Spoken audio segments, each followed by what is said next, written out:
Hello, my friend. Welcome back. If this is your first time here, welcome. I'm so glad you found this place. And if you've been here before, well, it's good to have you home again. My name is Alan, and tonight I'd like to take you somewhere very far away. Somewhere that exists only in the deep folds of history, in the quiet, unhurried pages of a world that moved more slowly than ours. A world that breathed differently. A world that knew how to rest. So wherever you are right now, whether you're lying in a warm bed, tucked beneath a heavy blanket, or stretched out somewhere soft and quiet, I'd like you to take just one slow breath with me, in and out. Good. Feel the weight of your body settle a little more deeply into whatever is holding you. Feel the small warmth that exists right there, in the space between you and the surface beneath you. That warmth is yours. It belongs to you. Nothing needs to disturb it tonight. You are safe here. You are warm. And whatever is waiting for you in the world outside, the lists, the noise, the bright blue light of screens, none of it can reach you now, not tonight.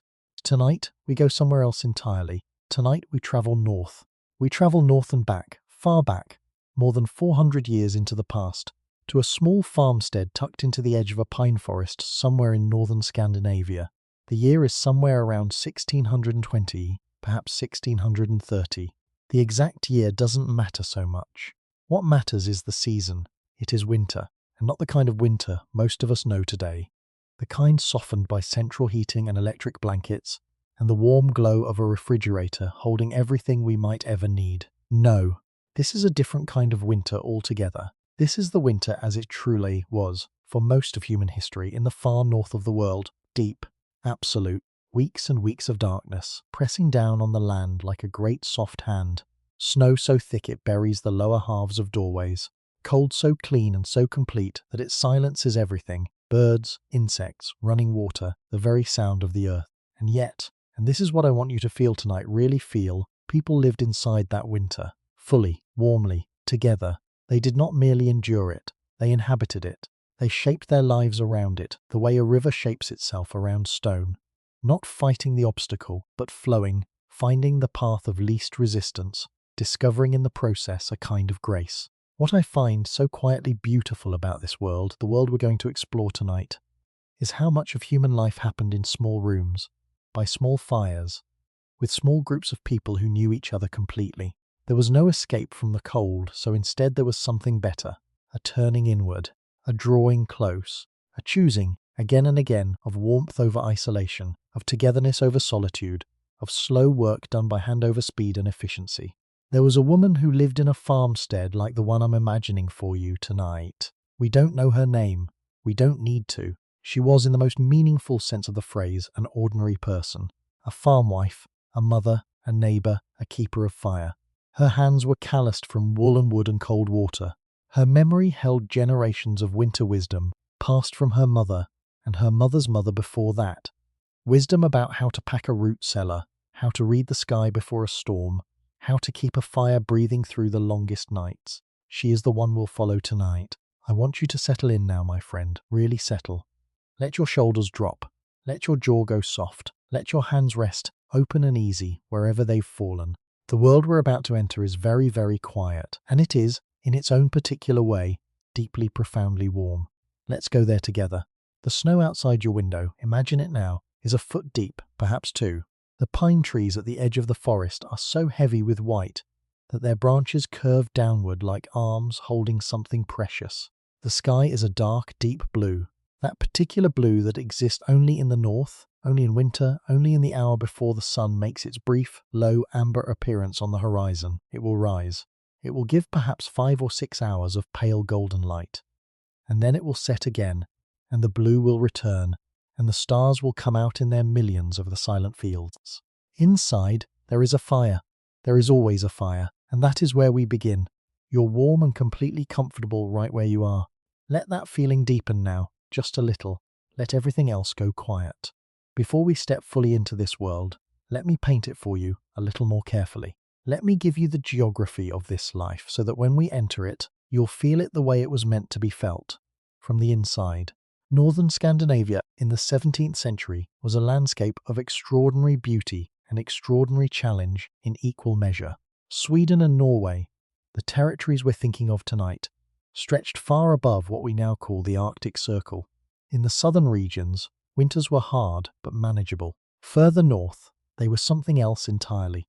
Something closer to a total transformation of the world. By November, the lakes were frozen solid enough to walk across. By December, rivers had stopped moving.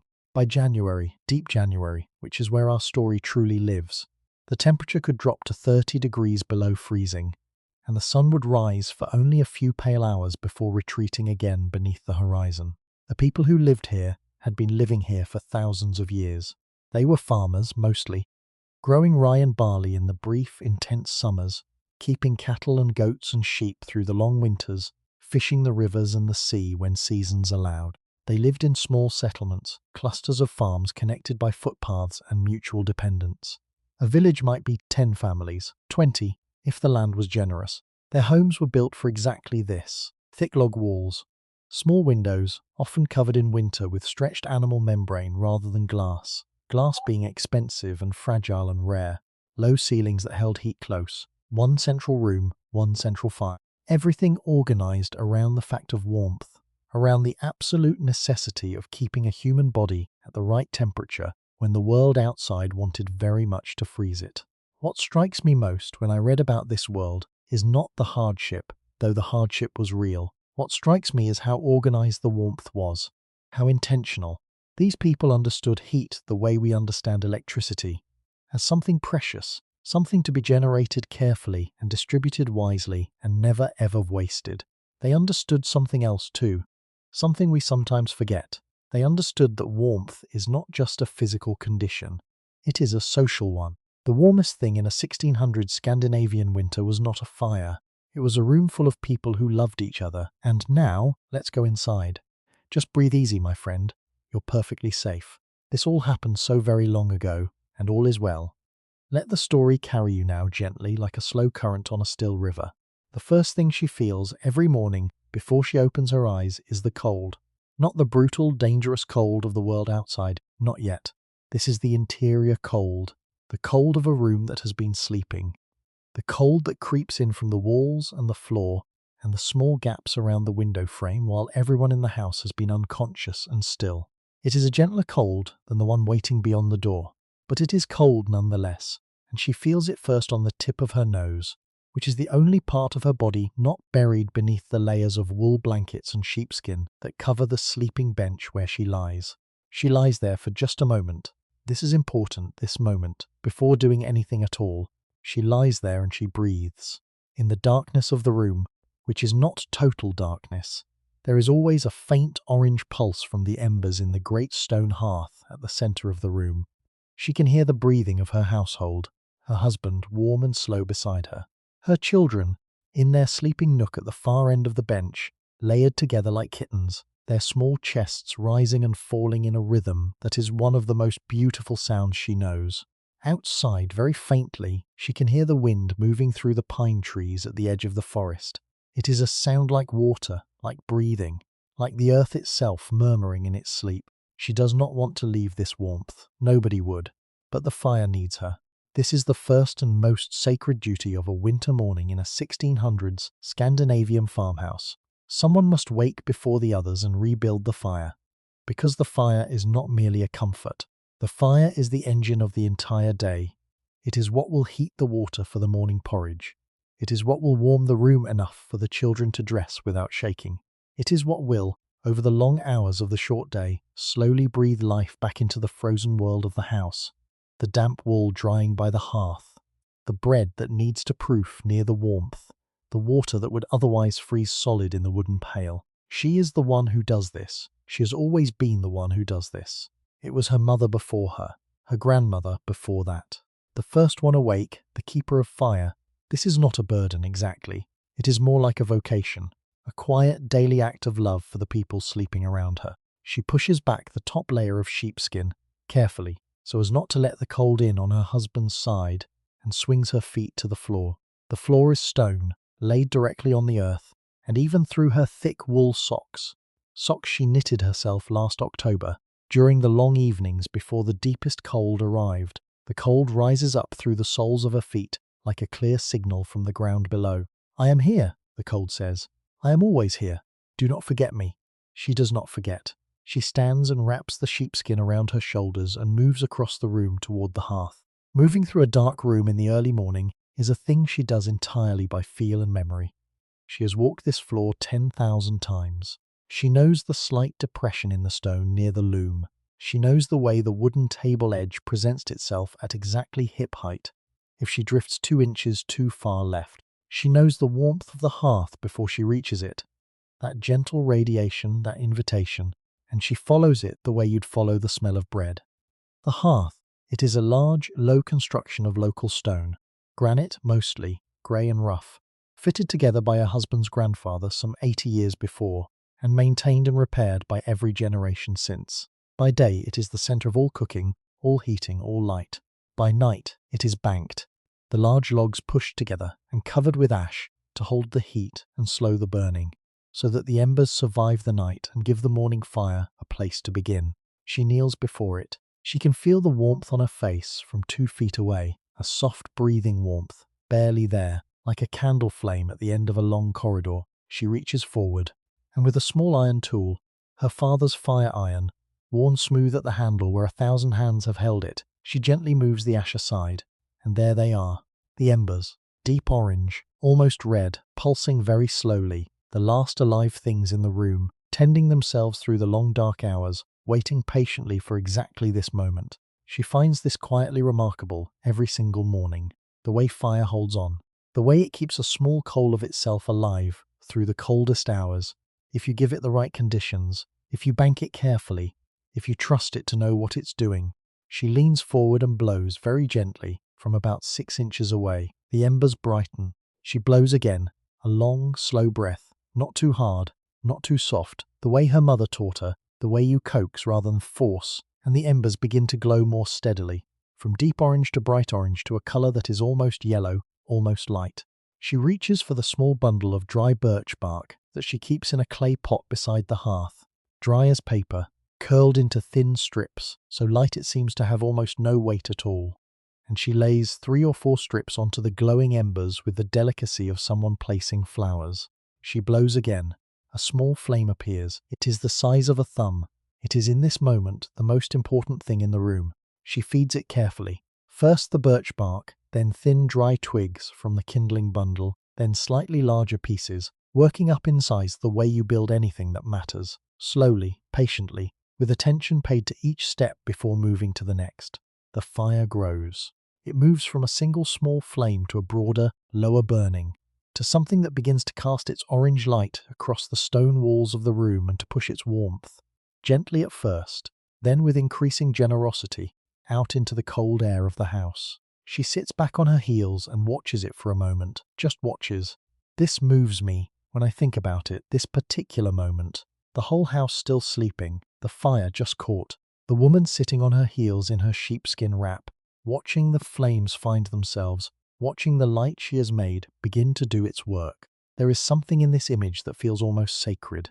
The quiet competence of it, the ordinariness, the way this one small act, this daily, unremarked, ancient human act of rebuilding a fire, is actually the foundation upon which an entire day of human life will rest. She does not think of it this way, probably. She just knows the fire is lit.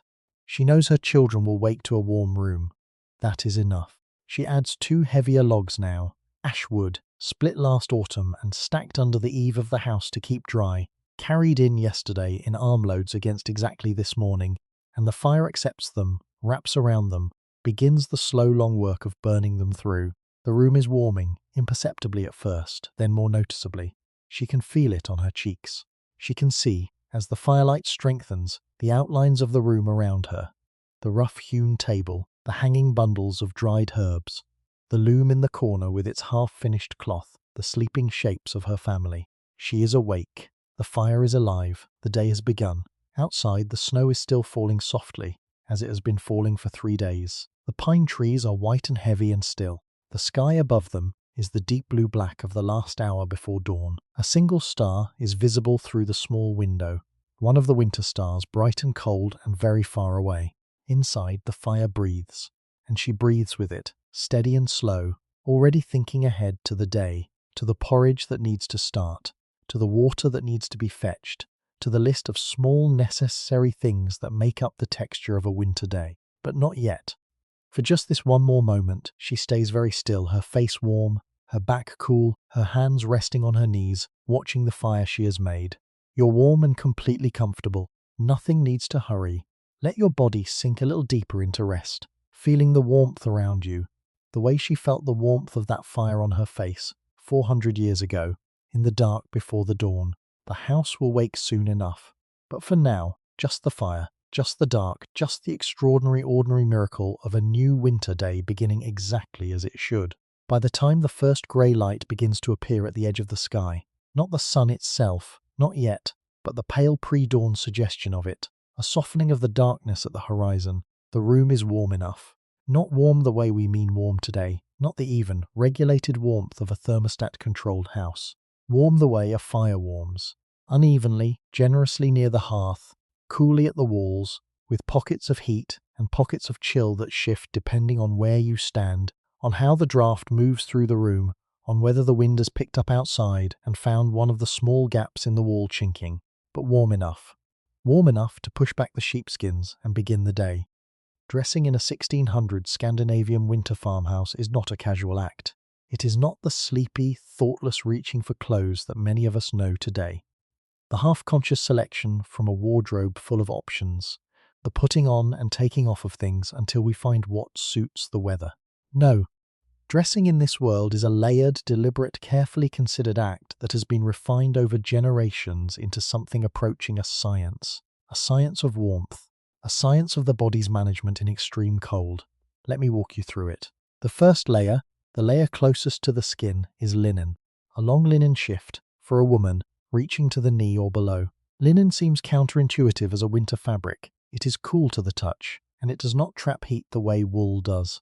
But linen has properties that the people of this era understood intuitively, even if they couldn't have expressed them in the language of physics. Linen wicks moisture away from the skin.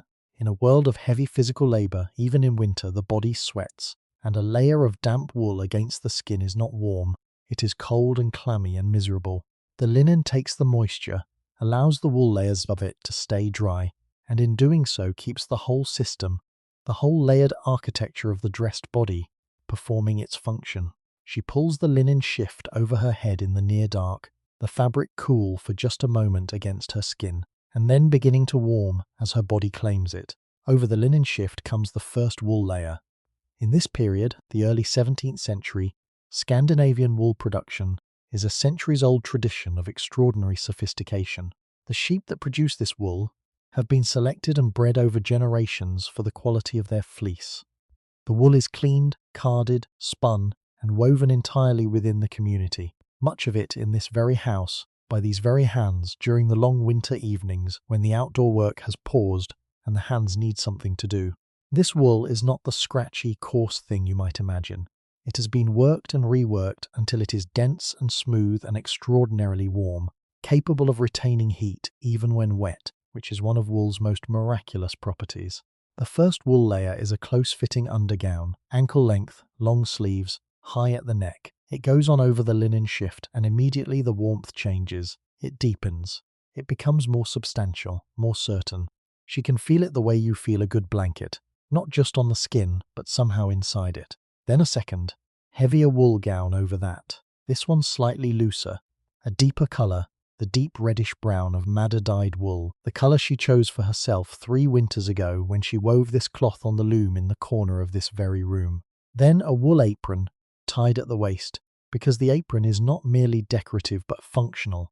It protects the skirts from sparks and spilled water and the general close work of a cooking fire, and it adds another layer of fabric across the front of the body, which is the part most exposed when you lean toward a hearth or bend over a pot. For her feet and legs, wool stockings, thick and carefully knitted, reaching to mid-thigh where they are tied with linen garters. Over the stockings, heavy leather shoes with wooden soles, the soles thick enough to insulate the feet from cold stone floors and frozen ground. In particularly cold weeks, a second pair of wool socks over the first, inside the shoes, which makes the fit tight but the warmth extraordinary. For her hands and head, when she goes outside, wool mittens, knitted in the round in a pattern her mother taught her. with a special double thickness at the palm, a wool cap, close-fitting, covering the ears, and over everything, when the cold is at its worst, a great wool cloak lined with sheepskin. Heavy, almost sculptural, a garment that weighs several pounds and creates, when wrapped around the body, something that functions almost like a portable room of warmth. She does not put on the cloak now, not yet, that is for going outside. For now, she is dressed for the inside. Layered, warm, practical and beautiful, in the way that function always becomes beautiful when it is executed with care and skill. Now the children. This is its own ritual, its own slow, warm, tender drama. Her eldest, a girl of about 9, wakes with the efficiency of someone who has been waking to cold mornings her whole conscious life, and has simply accepted this as the texture of winter mornings. She sits up, blinks, and begins pulling on her stockings with the matter-of-fact competence of a small person who has learned what needs to be done. Her mother helps with the gown, pulling it over the child's head, smoothing it down, checking that the linen underneath is properly tucked. And there is in this helping a wordless communication of enormous tenderness. The hands of the mother on the shoulders of the child, the brief, business-like arrangement of fabric that is also quietly a kind of embrace. The younger 2 children, a boy of 6 and a girl of 4, require more assistance. The boy submits to dressing with the resigned, sleepy patience of a 6-year-old who knows resistance is futile. The girl is more complicated. She has strong feelings about the order in which things are put on, and this morning she has strong feelings about the wool undergown, which is scratching her somewhere near her left shoulder, and she communicates this with the focused intensity of a 4-year-old who has not yet had breakfast. Her mother adjusts the linen underneath, smooths the wool, says something soft and low, a word or two in the Swedish dialect of their region, something that means something like "there. Is that better?" And the girl considers this and apparently decides that it is. What I find so quietly moving about this scene is its antiquity. This exact exchange, mother dressing child, small complaint, gentle adjustment, resolution, has been happening in cold northern farmhouses for as long as there have been cold northern farmhouses. The specific garments change, the specific words change, but the essential choreography of it, the competent, loving hands, the warm, small body, the morning cold pressing in while the fire pushes back, is as old as human winter itself. The wool that these garments are made from came from sheep that live in the byre at the back of the property. The linen came from flax grown in the field behind the house in the summer before last. The leather of the shoes came from a cow that gave the family milk for 3 years before that. Everything they are wearing, they or their neighbours made. Everything they are wearing grew within a few miles of where they are standing. There is something in this that I find deeply, quietly extraordinary, the completeness of it. The way every thread of every garment connects back to a specific place, a specific animal, a specific pair of hands, doing a specific task. The clothing is not just clothing. It is a record of labour, of relationship, of the community's collective knowledge about how to keep a body warm in the coldest place in the world. You're safe here, warm and held, just as they were held by those layers of wool and linen and love.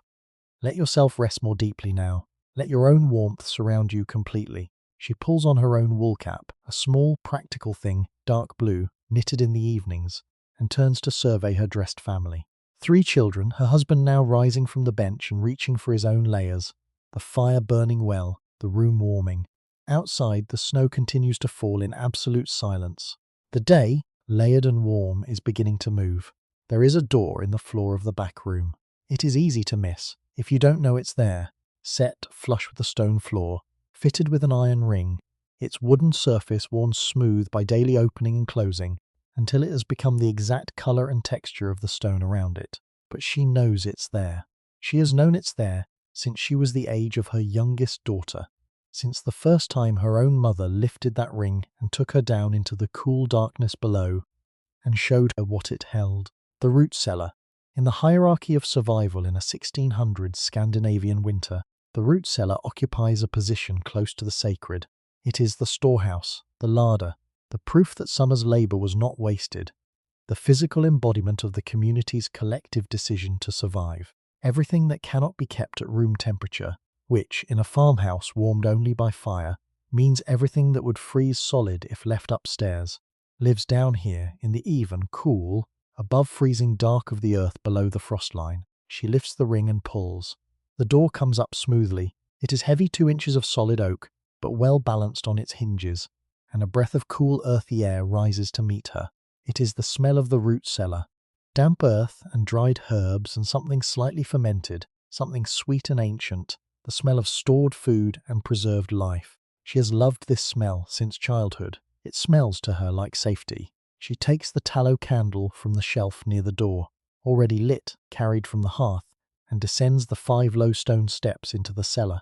It is not large, perhaps 4 paces by 5 paces, with a ceiling low enough that she has to duck her head slightly beneath the central beam. But in this small space, compressed and carefully organized, is enough food to carry a family of 5 through a Scandinavian winter. And that is a remarkable thing. Let me show you what is down here. Along the left wall, wooden barrels, large ones, sealed with wooden lids and weighted with stones. In these barrels, salted pork. The autumn slaughter. They killed 2 pigs in October. When the cold first arrived and the meat would keep, has been broken and down, salted heavily, packed into these barrels layer by layer, salt between each layer, until the barrels were full and sealed. The salt pulls moisture from the meat and creates an environment in which spoilage cannot easily occur. This pork will last until March easily, perhaps April. It is dense and salty and requires long soaking before cooking, but it is protein, it is fat, it is the thing that makes a winter soup into a winter meal. Beside the pork barrels, smaller barrels of salted fish, herring mostly, tiny silver fish caught in vast quantities last summer in the waters of the coast and preserved by the thousand. Herring is the great democratic food of Northern Europe in this era. It is cheap, it is abundant, it is nutritious, and it keeps well in salt. For many families, herring is the protein that carries them through winter more than anything else. Along the right wall, the root vegetables. Wooden bins, lined with clean straw to prevent freezing and bruising, filled with the harvest of the kitchen garden. Turnips, large and pale purple-white, dense and earthy, the workhorse of the winter kitchen. Carrots, smaller than modern varieties, deep orange and intensely sweet after the first frost. Parsnips, their pale cream colour standing out in the candlelight. Onions, plated into long braids and hung from the low ceiling above, papery and fragrant. Cabbages, some fresh and some already turned into sauerkraut, the fermented cabbage that provides, crucially, vitamin C through the scurvy-threatening months of deep winter. On the shelves above the vegetable bins, dried foods. Bundles of dried mushrooms, threaded on strings, gathered in autumn from the forest floor, dried in the warm air near the hearth, now light and papery and capable of expanding back into something almost fresh when soaked in water. Dried peas and beans in cloth bags. Dried herbs, thyme, sage, juniper berries, dried elderberries, for flavouring and, when needed, for medicine. Small crocks of rendered fat, lard from the pigs, tallow from the cattle, fat that serves as both cooking medium and, in certain preparations, waterproofing for leather boots. And in the corner, covered with a cloth, the cheese. Rounds of hard cheese made from summer milk, pressed and salted and aged for exactly this purpose. They are not large. The cows give less milk in winter than summer, and the surplus of summer milk that went to cheese making was never enough. But they are there, and a scraping of hard cheese over a bowl of turnip and barley makes the bowl into something worth eating with genuine pleasure. She moves through this space slowly, the candle in one hand, her other hand trailing along the shelves and bins. She is taking inventory, as she does every few days, not formally, not with a written list, but in the practiced mental accounting of someone who knows exactly what she has and exactly what rate she can afford to use it. 3 weeks until February. February will be the hardest month, the deepest cold, the longest dark, the stores at their lowest, the spring still a full month away after that. She needs to think about the barrels of pork, about the turnip bins, which are doing well, about the dried peas, which are getting low and need to be stretched further than she'd like with barley. This is the arithmetic of winter survival. Not dramatic, not desperate. She is not afraid. She has done this many times. She knows they have enough, but careful, attentive. The way a good navigator attends to the stars. She takes what she needs for today. A piece of salted pork, already soaked overnight in a crock of water upstairs to draw out the salt. A handful of dried peas. 3 turnips from the bin, their earthy smell rising as she lifts them. A bundle of dried thyme. These will become the midday meal. A long simmered soup, thick and fragrant, the kind of thing that fills a cold house with the smell of warmth. She climbs back up the steps, the door descending smoothly behind her. What stays with me when I imagine this moment is the relationship between autumn and winter that the root cellar represents. Everything down there is a form of time travel. Summer's light and warmth and productivity compressed and preserved and carried forward into the darkness of winter. Every turnip is a July afternoon. Every herring in its brine is a long, bright northern summer evening. When she brings these things to the fire and cooks them, she is, in a very real sense, releasing the stored warmth of the past into the cold of the present. And she knows this, I think, not in those words, but in her hands, in the particular way she handles these foods, not casually, not carelessly, but with a kind of quiet respect. These are not just ingredients. They are the future, preserved. They are the proof that there will be a spring, because the spring before was tended well. Nothing from that old world can reach you now, my friend. You are warm and completely safe. Just let the story continue to carry you gently. There's nowhere to be but here. The soup pot goes on the fire. The day deepens. The room at the centre of this farmhouse has a name. In Swedish, it is called the stuga. It is a word that carries more meaning than any direct translation can hold. We might say living room or great room or common room, but none of these quite capture what the stuga is, not really. The stuga is not merely a room in a house. It is the house. It is the warm, breathing, living core around which everything else is arranged. The sleeping benches along the walls, the loom in the corner, the table where food is eaten and bread is kneaded, and children do their lessons and neighbours sit when they come to visit. It is the room where life happens, because it is the only room warm enough for life to happen in. Let me describe it to you. The stuga of a prosperous but ordinary Scandinavian farm family in the 1600s is perhaps 5 paces by 6 paces, small by modern standards, but not cramped, because it has been arranged with the efficiency of long practice. The walls are log, notched at the corners and fitted together without nails, the gaps between the logs packed with moss and clay, a technique that, when done well, creates a wall with remarkable insulating properties. The exterior walls are perhaps a foot thick. In deep winter, the temperature difference between outside and inside can be 50 degrees or more, and those thick log walls, like the walls of a cave, moderate the extremes. The floor, as I mentioned, is stone in this house, but in some farmhouses of this period, particularly in the wealthier regions, the floor has begun to be made of wood, which is warmer underfoot and easier to keep clean. She sometimes thinks she would like a wooden floor, but the stone is what she has, and she has learned to work with it, to keep it swept clean, to lay down rush matting in the areas where people stand longest, near the fire and near the table, where the rush provides a thin but meaningful cushion of warmth between foot and stone. The hearth is the room's undeniable centre, not just spatially, though it does occupy the central position of the room, with space on all 4 sides so that the family can work around it, but psychologically, emotionally, practically. The fire in the hearth is always going during daylight hours from October through March. Always. The fire is what cooks the food, heats the water, dries the wet things, melts the snow that is brought in as an extra water source during the coldest weeks when the path to the stream is difficult. The fire is light. In the depths of winter, the only light for hours at a time, the tallow candles being saved for the most necessary tasks, and the firelight doing the general work of illuminating the room with its shifting, orange, deeply human glow. Above the hearth, a heavy iron hook on a chain descends from the ceiling, the trammel hook, and from this hook, the soup pot is already hanging this morning. The pot she filled after coming up from the root cellar, the water beginning to warm, the salt pork releasing its flavour into the liquid, the dried peas beginning their long, slow softening. The smell is already extraordinary, dense and meaty and slightly herby from the sprig of dried thyme she dropped in, and it has begun to fill the room with the particular comfort of food being made. The sleeping benches run along 2 walls. These are not beds in the modern sense.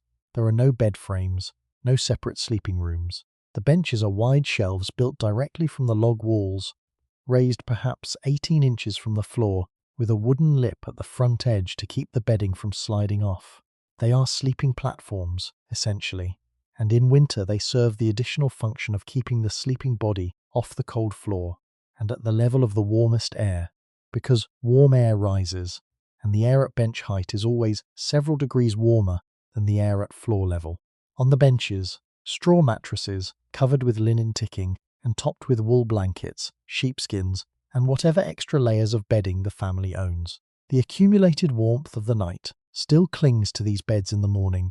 She can see it in the way her children, now dressed and fed their morning porridge, still drift back to the benches during the first cold hour after waking, pulling sheepskins around their shoulders, sitting with their backs against the warm logs of the wall. Against the opposite wall from the bench, the loom. It is a large, upright structure of heavy oak, taking up a significant portion of the room, and it is never idle for long during winter. Weaving is winter work. The long shuttle passes, the slow build-up of cloth, the rhythmic thump of the beater pressing each new row of weft into place. The cloth that comes off this loom will be next year's garments, next year's blankets, next year's protection against next winter's cold. The work of winter is always, in part, the work of preparing for the next winter. In the corner near the door, the work table. Long and low, scarred with years of use, knife marks, burned rings from hot pots set down without thought, the stains of berries and herbs and oil. This is where the bread is kneaded, where the fish is cleaned, where the vegetables are chopped. It is a working surface in the most fundamental sense, and it carries in its scarred wood the record of every meal this family has ever made. Above the table, hung from the rafters on wooden pegs, everything that needs to be kept dry and accessible. Dried herbs, tied in bundles, the spare tallow candles carefully made in autumn and rationed through winter, a braided rope of onions, a smoked fish dense and dark, tools, her husband's knife in its leather sheath, the smaller knife she uses for kitchen work, the fire iron, the bellows made of leather and wood that she uses to encourage a sluggish fire, and light. During the short winter day, the light comes from two sources, the fire and the small windows. There are 2 windows in the stuga, each one perhaps 18 inches wide and 12 inches tall. Small, not from any aesthetic choice, but from pure thermal logic. Every window is a place where cold penetrates. Every square inch of window glass, or in the homes that cannot afford glass, the stretched animal membrane that approximates it, is a weak point in the thermal envelope of the house. Small windows mean less heat lost. Less heat loss means less wood burned. Less wood burned means the wood pile lasts longer. The windows face south, in this house as they do in most houses in this latitude. South-facing windows catch the maximum available winter sun, those few precious hours when the pale, low January sun tracks briefly across the southern sky before setting again. The light that comes through is thin and golden and very beautiful. It falls across the stone floor in long, low rectangles and moves slowly, perceptibly, across the room as the hours pass. A kind of sundial, a slow clock made of light. The children have claimed the rectangle of sunlight this morning. Her youngest daughter is sitting in the exact centre of the brightest patch, her legs crossed, turning her face up to it with an expression of complete and unguarded joy. This small person, 4 years old, has learned already that the winter sunlight is a gift, something to be received with full attention when it arrives and mourned appropriately when it goes.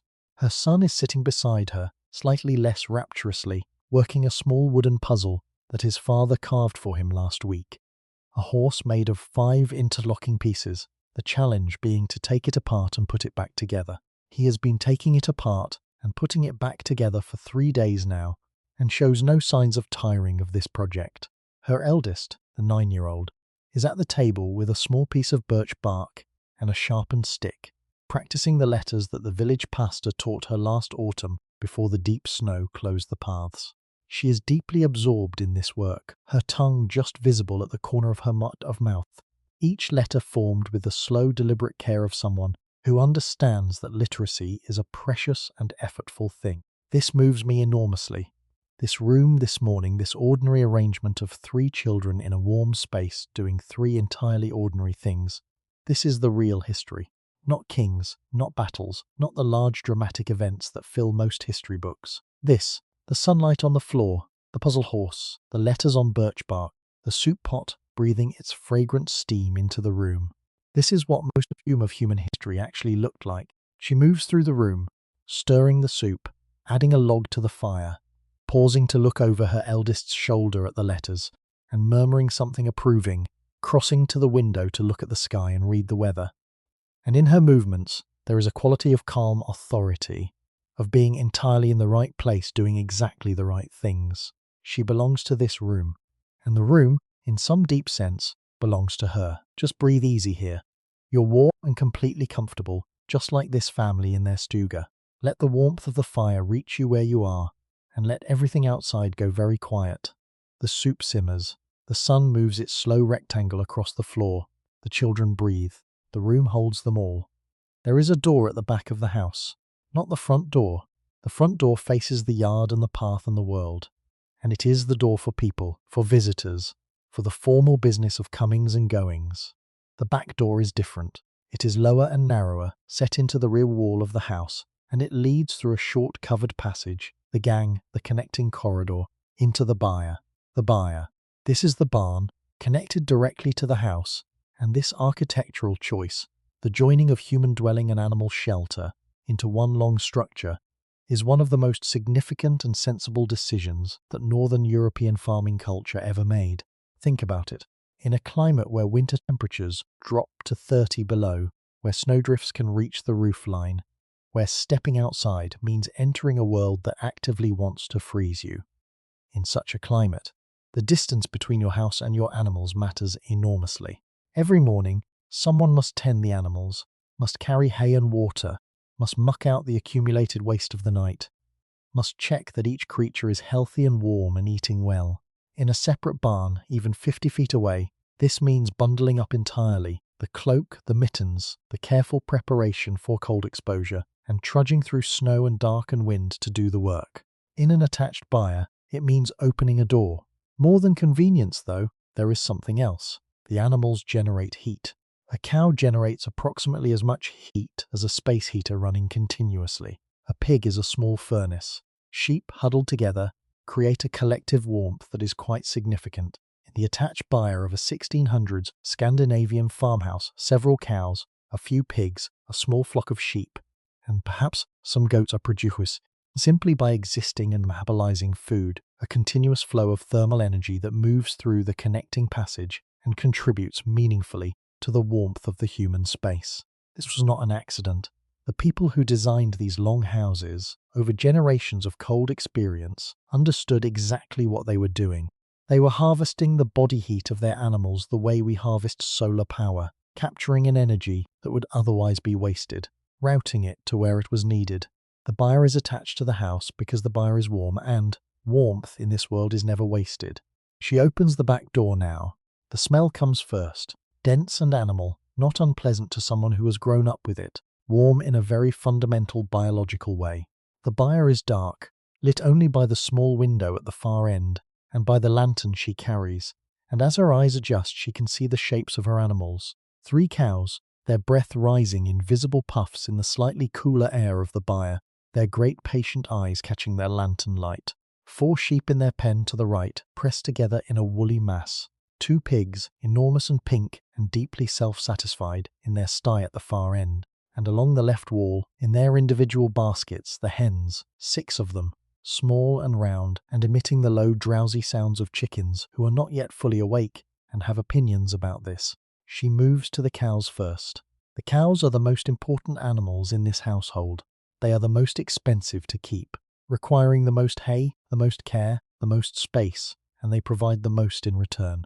In summer, they give milk, rich, fat-dense milk that becomes butter and cheese, and the small amounts of cream that make the daily diet something more than merely sufficient. In winter, the milk production drops significantly, but does not stop entirely.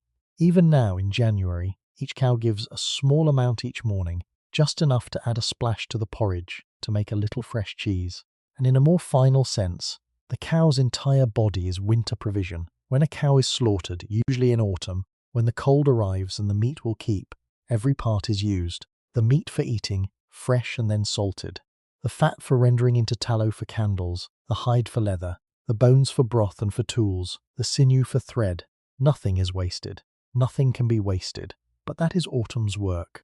Right now, in January, the cows are alive and warm and breathing slowly in their stalls, and her job this morning is to make sure they stay that way. She checks the water first. The wooden trough along the front of each stall. In deep cold, even in the relative warmth of the byre, Water can develop a skin of ice overnight, and the animals cannot break free through it on their own. She uses a wooden mallet to crack the ice on each trough, then pours fresh water from the bucket she carried from the house. Water she melted last night from snow, because the path to the stream is difficult in this snowfall and the well is currently frozen at its handle. Then the hay. The hay is stored in the loft above the byre, a summer's worth of cutting and drying and stacking, the smell of it still somehow holding a ghost of warm July air even now, in the depths of winter. She climbs the short ladder to the loft and throws down armloads of hay for each animal, loose, fragrant, golden brown, the cows pulling toward it with immediate interest. The sheep receive their portion. The pigs receive their morning mash, a mixture of leftover cooking water, grain, and the kitchen scraps that would otherwise be wasted, tipped into their trough while they push and grunt with their particular brand of focused enthusiasm. The hens receive a handful of grain scattered across the straw of their pen and immediately become very purposeful, their heads moving in the quick, decisive way of hens doing important work. She pauses in the middle of the byre and simply stands for a moment. This is one of those small, unremarked pauses that I think must have happened many times in a day, in this life. A moment of simply being present in a space, taking in what is around you, the sounds of the animals eating, the smell of hay and warm breath, and the good, deep animal smell of living creatures doing what living creatures do. The lantern light making everything amber and close. Outside, the wind has picked up slightly, and she can hear it finding the gaps in the byre walls, but inside it is calm and warm in a specific animal way. The warmth of bodies, of breath, of metabolic heat freely given. What strikes me about this moment, and I find this quietly wonderful, is the relationship it represents. These animals are not pets, exactly. In this world, the relationship between farmer and animal is not sentimental in the modern sense.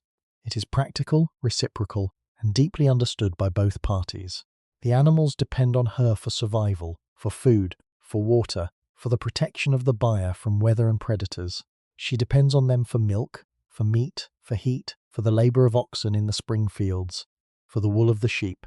It is a relationship of mutual necessity, and within that necessity, there is something that I think functions very much like care. She knows each of these cows by personality. The largest one, a pale grey animal with a wide forehead and an expression of magnificent indifference, is stubborn about having her feet touched and requires a particular approach, a particular tone of voice, before she will cooperate. The middle cow, darker, with a white patch on her left shoulder, is the most productive milk giver and also the most affectionate. She pushes her enormous head against anyone who enters the stall, requiring petting before she will settle to being milked. The youngest cow, a heifer of 2 years, is still occasionally skittish and needs to be spoken to calmly and consistently, reassured of her place in the world. She knows all of this. She tends each one accordingly. This knowing, this deep, accumulated, specific knowledge of the creatures in her care, is itself a form of winter wisdom. It cannot be learned from a book. It is learned from years of mornings exactly like this one, years of hands on warm animal sides, years of reading the subtle language of ear position and eye expression, and the quality of an animal's breath. Outside, the snow is falling again, but in here, in the byre, in the amber lantern light, everything is warm and moving and alive. The cows eat their hay, the sheep press together in their woolly warmth, the pigs consider the world with deep satisfaction, and she finishes her work and carries the smallest amount of morning milk back through the connecting passage, into the house, into the warmth of the stuga, where the soup pot still breathes, and the children are still in the rectangle of sunlight, and the fire is burning well. You're warm and safe right where you are, my friend. Nothing from that old world can reach you now.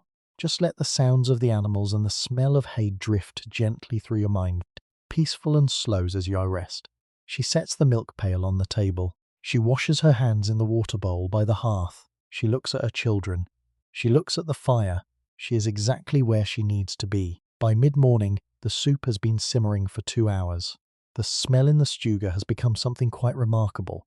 The kind of smell that enters a room and immediately makes it feel more inhabited, more alive, more fundamentally like home. The salt pork has surrendered its structure to the heat and is now a soft, dense presence in the broth, its fat rendering slowly into the liquid and giving it a particular richness, a particular body. The dried peas have expanded in the warmth, drinking in the broth, becoming plump and grainy and deeply savoury. The 3 turnips she added an hour ago have softened into chunks of pale ivory that absorb the flavours of the pork and the herbs, and become something more than turnips, become almost buttery, almost sweet. She will let it go another hour. Good winter soup cannot be hurried. This is one of the fundamental truths of winter cooking in this era, and I find it deeply pleasurable to think about. The logic of slow cooking is not merely culinary, it is thermal.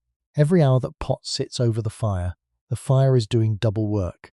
It is cooking the food, yes, but it is also heating the room. The long simmer of a soup pot is both meal preparation and home heating in one continuous, fragrant act. To rush the soup would be to waste the warmth that the long cooking provides. So she lets it go, and while it simmers, she turns to bread. Bread in 18th century Scandinavia is a subject of considerable complexity and enormous importance. It is not the soft, white, quickly made bread that the word conjures for most of us today. It is something older and more serious. The primary grain of northern Scandinavia in this period is rye. Not wheat, which doesn't grow well in these latitudes, but rye, which is cold hardy and reliable, and has been the bread grain of the north for thousands of years. Rye bread is dense. This is the first thing to understand about it. Where wheat bread rises into a soft, airy loaf full of the carbon dioxide bubbles created by yeast, rye bread rises more reluctantly. Rye contains less gluten than wheat, which means it traps the gas bubbles less efficiently, which means the bread stays more compact, more solid, more substantial. A loaf of rye bread has weight to it. You can feel it in your hands when you pick it up. When you eat a slice, you know you have eaten something. This is not a failing of rye bread. This is its virtue. In a world where physical labour in cold weather demands more calories, denser bread is better bread. A thick slice of dense rye bread with a scraping of rendered fat, or, on good days, a thin smear of butter, will sustain a body through hours of outdoor work in a way that lighter bread cannot. She begins the bread early in the morning, actually. This is something I haven't mentioned yet. When she rebuilt the fire in the darkness before dawn, she also, almost simultaneously, began the dough. This is the rhythm of bread baking in this world. The sourdough starter, kept alive from baking to baking in a small clay crock, fed regularly with flour and water, a living culture that has been in this family, in one form or another, for more years than anyone can count, needs several hours to do its work. She fed it last night before bed, and this morning when she came down she found it lively and bubbling, ready. She measures the rye flour by feel and habit into the large wooden bread bowl. A bowl so old and so saturated with flour and oil, and used that it has a particular smell of its own, a warm, slightly fermented, deeply domestic smell. She adds the starter. She adds water, warm from the kettle at the edge of the fire. Not hot, never hot, because heat kills the organisms in the starter, and you must respect them. They are doing living work. She adds a small amount of salt. Then she begins to mix. Working rye bread dough is a serious physical task. Rye dough is sticky, more sticky than wheat dough, and dense, and it requires sustained rhythmic work of both hands to bring it together. She works with her whole upper body, leaning into the bowl, folding and pressing and turning, the muscles of her forearms and shoulders engaged. The dough gradually comes together under her hands, changing from a shaggy, sticky mass into something more coherent, more elastic, more willing. She works without thinking about it, in the sense that the body knows what to do and does it, freeing the mind to go where it likes, and her mind goes, as it often does during bread making, to the people who taught her, her mother's hands in this same motion. Her grandmother, before that, she didn't know her grandmother. She died before she was old enough to remember clearly, but her mother spoke of her grandmother's bread with a reverence that suggested it was something extraordinary. 3 generations of hands in this same dough, in this same bowl, in this same room. What stays with me is this continuity. The recipe. If you can call it a recipe, it is more like an embodied knowledge, a memory held in the hands rather than on paper, has been passed down not through writing but through doing, through standing beside someone who knows how and watching, then doing it yourself while they watch, then one day doing it alone and finding, to your own surprise, that your hands know what to do. This is how most knowledge moved in this world. Not through books which were rare and expensive and required literacy, but through presence, through proximity, through the intimacy of learning by watching someone you love. the dough is done. She shapes it into 2 round loaves, flattish, in the style of this region, meant to sit firmly on the baking stone near the fire rather than in a bread pan, and sets them to rise on a wooden board near the hearth, covered with a cloth to keep the warmth in. In an hour, or perhaps 2, they will have risen as much as they're going to rise, and then she'll bake them on the hot stone beside the fire, turning them once, watching them develop their characteristic dark crust, their dense interior. But that is later. Right now, it is time for the morning drink. The drink is ale, small ale to be precise, and precision matters here. Small ale is not strong ale. It is not the kind of ale that makes the head swim. Small ale is brewed specifically for daily consumption, for drinking at every meal and throughout the day, by adults and children alike. In a world without safe drinking water, where wells and streams can carry pathogens, where the microorganisms that cause illness thrive in untreated water, fermented drinks are, paradoxically, safer than water.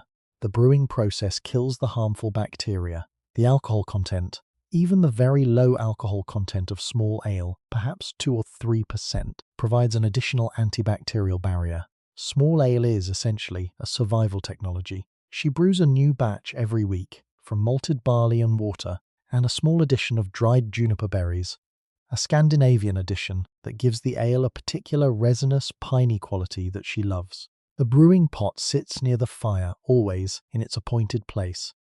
A large clay vessel that has been used for this purpose so many times that the clay itself has absorbed the smell of ale and would smell of it even empty. The ale that came out of the brewing 3 days ago is ready now, slightly sour, slightly sweet, a deep amber colour, fragrant with juniper. She fills a wooden cup and drinks. The taste is complex and mild and deeply satisfying in a way that is hard to articulate to a modern palate. It is not quite like any commercially brewed ale today, being rawer and less filtered and more intimately connected to the specific water and grain of this specific place. It is the taste of home, in the most literal sense. It is the taste of this farm, this cellar, this brewing pot, these hands. She fills cups for her children, smaller amounts, well watered for the youngest. The eldest wrinkles her nose slightly, because she has been promised that when she is grown, she will be able to drink it without the extra water, and she considers this an important future milestone. Her son drinks his without comment, the way he does most things, with a quiet practicality that she suspects will serve him well throughout his life.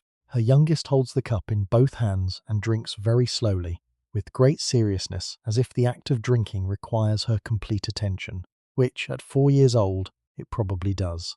Later, much later, after the midday soup and the long winter afternoon, there will be another kind of food, the hardest, most storable bread of all, tunbrød, the thin flatbread baked hard and dry and stored on long wooden racks where it will keep for weeks, even months, without spoiling. It is eaten by breaking off a piece and, if you have the luxury, softening it briefly in broth or ale before biting into it. It is not glamorous food, but it is food that exists in February, in March, when all other provisions are running low, and that makes it precious beyond measure. Just breathe easy here, feeling warm and held. Let the smell of baking bread and warm ale fill your imagination, rich and real and ancient. You're safe here, drifting in this warm old world. The bread will be ready by midday. The soup is ready now.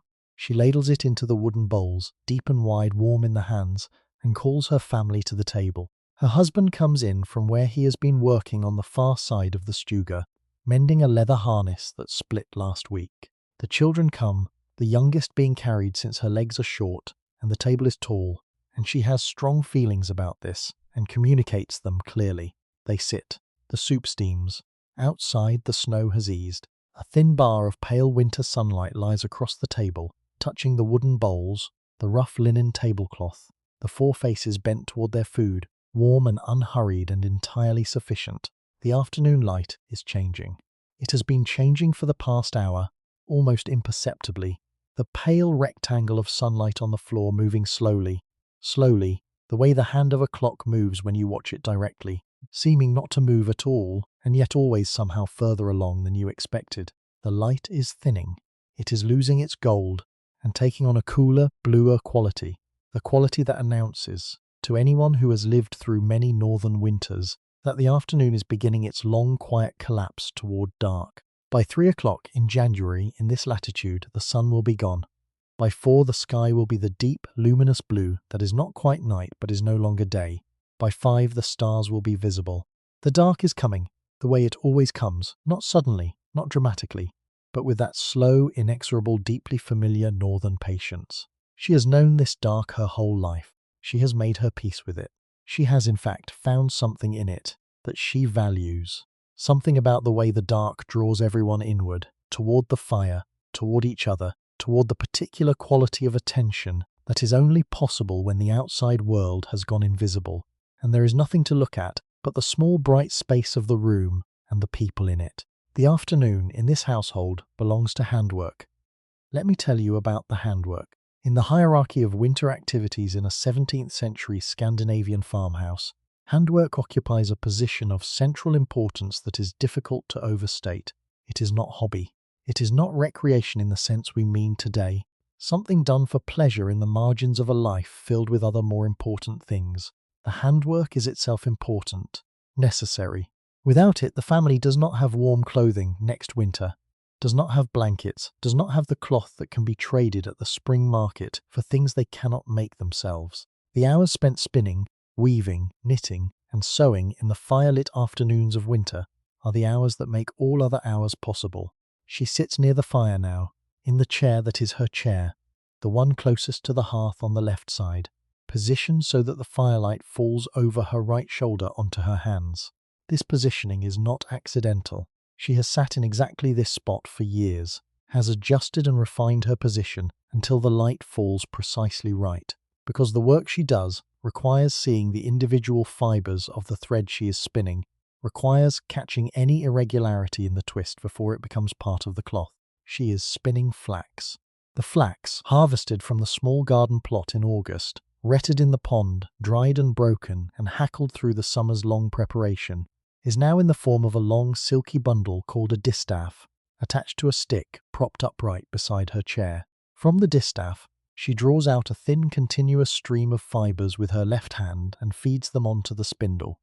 A simple weighted stick that she sets spinning with a flick of her right hand, and then allows to hang, twisting freely, its weight drawing the fibers down, and the spinning motion twisting them together into thread.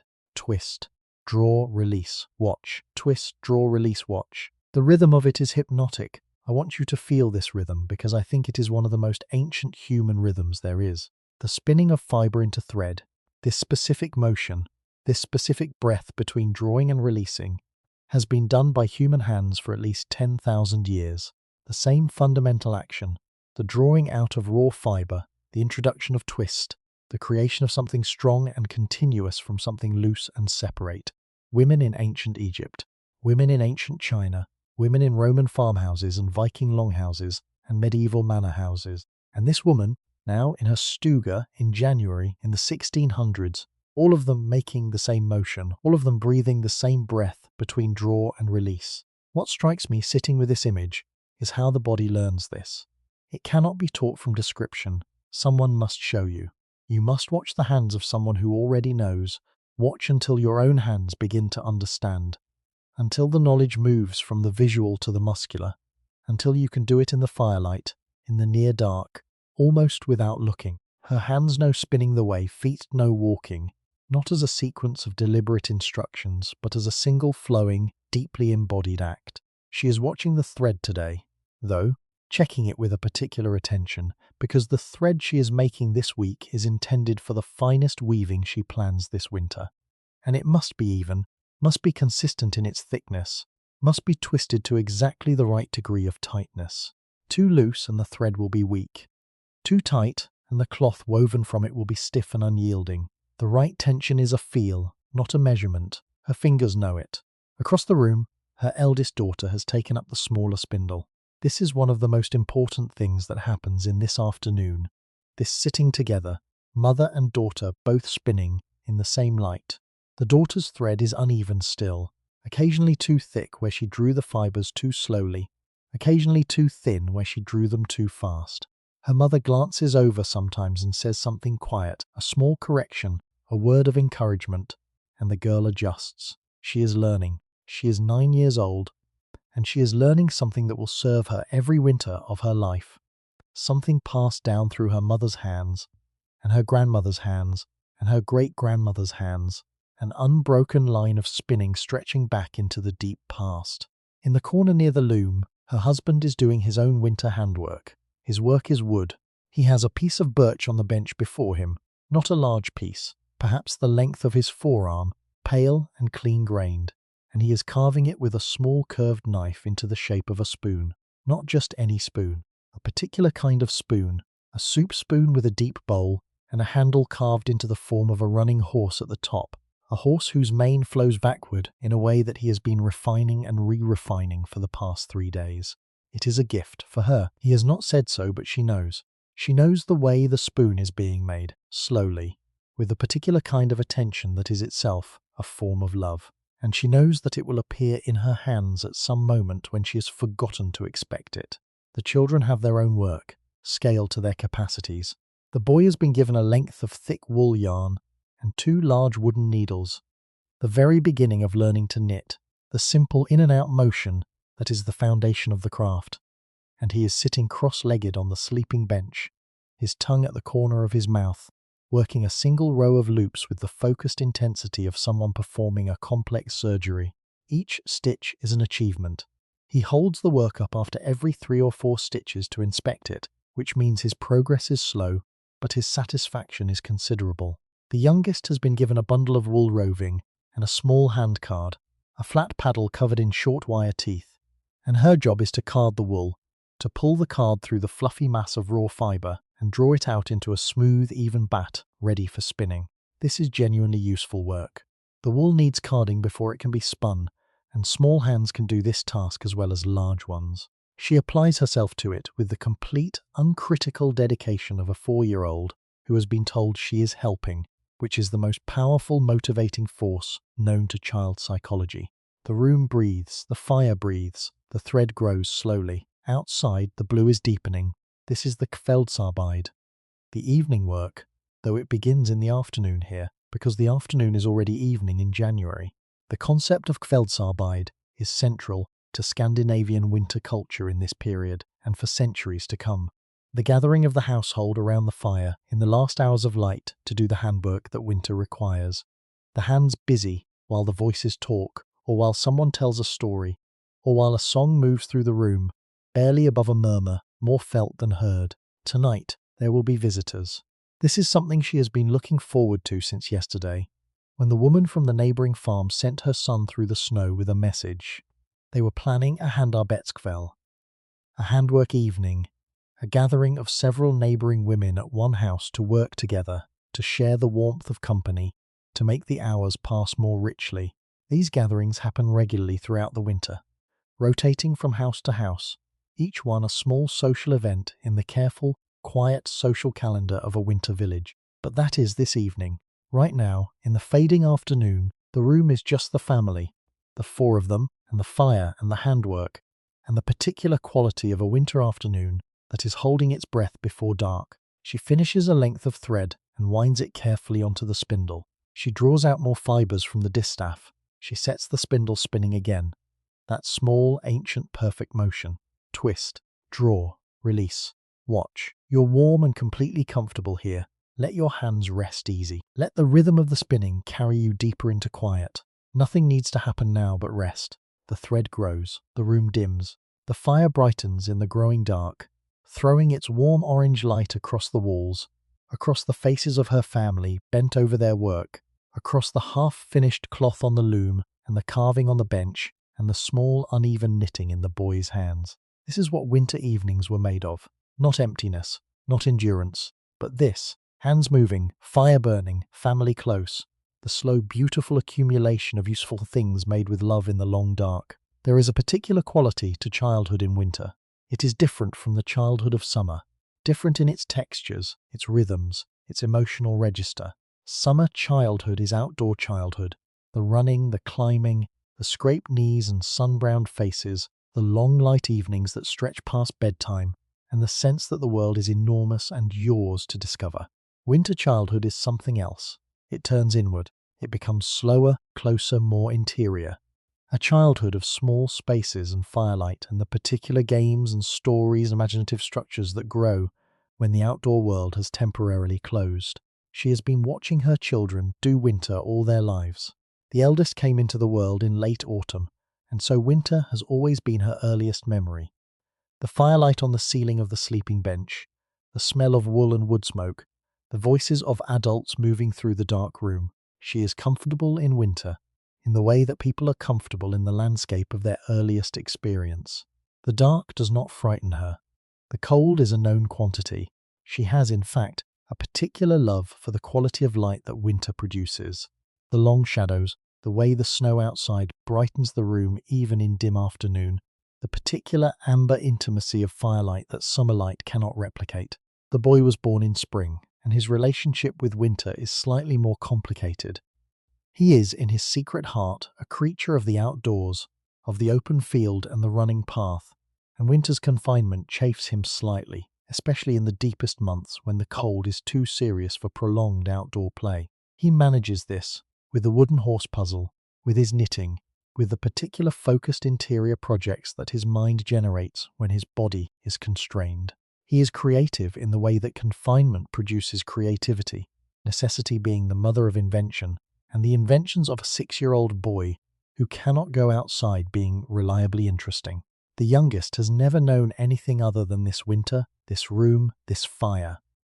She was born in late summer, and her brief autumn of outdoor experience was not long enough to leave a strong impression. For her, the world is essentially this: the stuga, the byre, the smell of soup, the warmth of her mother's lap, the fascinating and occasionally alarming behaviours of her older siblings. Let me stay with the children for a while, because the life of a child in a 1600s Scandinavian winter is something I find extraordinarily interesting, and, in many ways, surprisingly recognisable. The games first.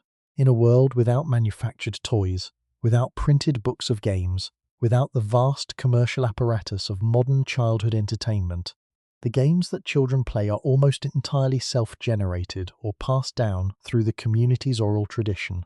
Some of them are very old, older than anyone can trace. Games of chasing and hiding that exist in some form in every childhood culture in every era. Games of manipulation, building things from available materials.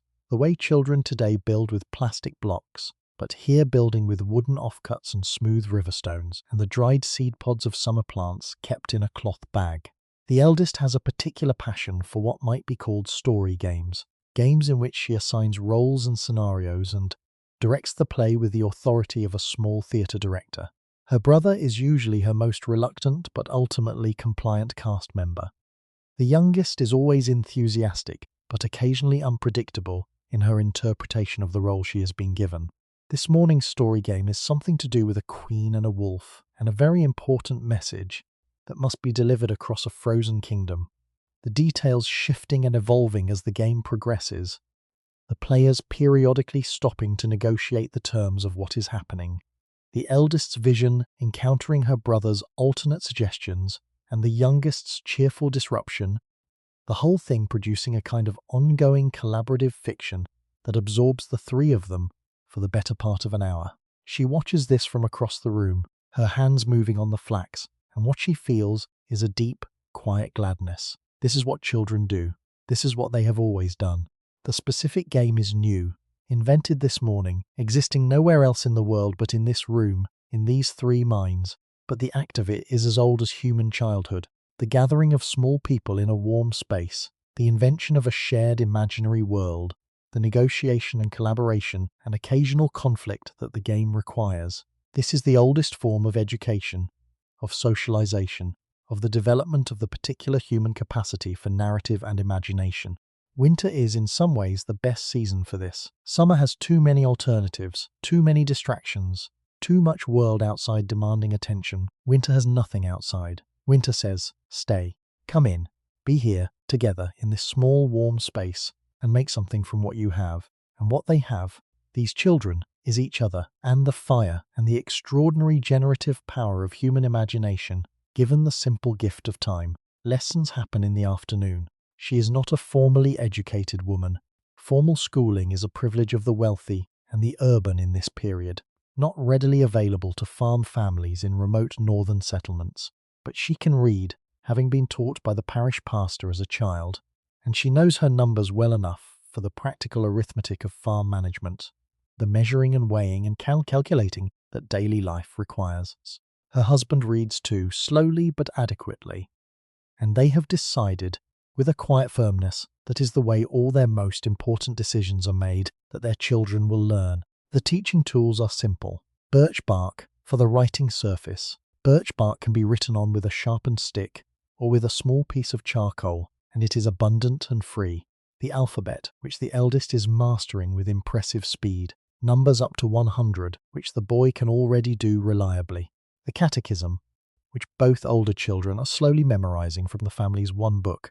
A small, dense, worn Swedish Bible, its leather cover darkened with years of handling, kept on the shelf above the sleeping bench as both the family's primary text and its most precious object. The Bible is the library, the school, the connection to the wider literate world. It is read aloud on Sundays, when the family gathers for their own private observance, the pastor's church being several miles away, and winter travel being what it is. The stories in it, she has read them so many times that she can recite many of them from memory, have become, over the years, not just religious texts, but the family's shared narrative world. The children know these stories the way they know their own family history. They argue about the characters. They have favourites. The eldest has a complicated relationship with the story of Joseph, whom she finds both admirable and exasperating in approximately equal measure. What I find deeply moving about this small, informal, firelit education is its intimacy. There is no separation here between teacher and parent, between learning and living.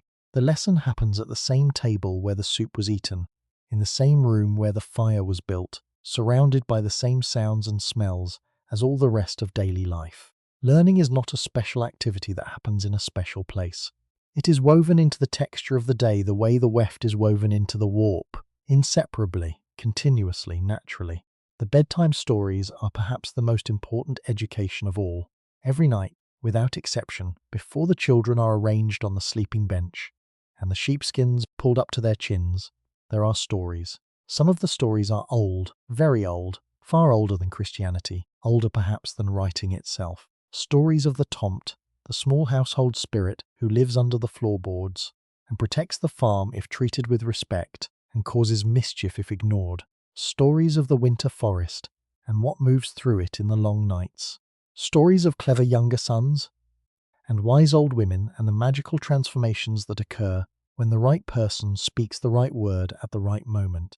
These stories do several things simultaneously. They entertain, obviously. The children listen with the total bodily absorption that only children listening to a good story achieve. Still, bright-eyed, their breathing audible in the quiet room. They teach. The stories carry within them the accumulated moral and practical wisdom of the community.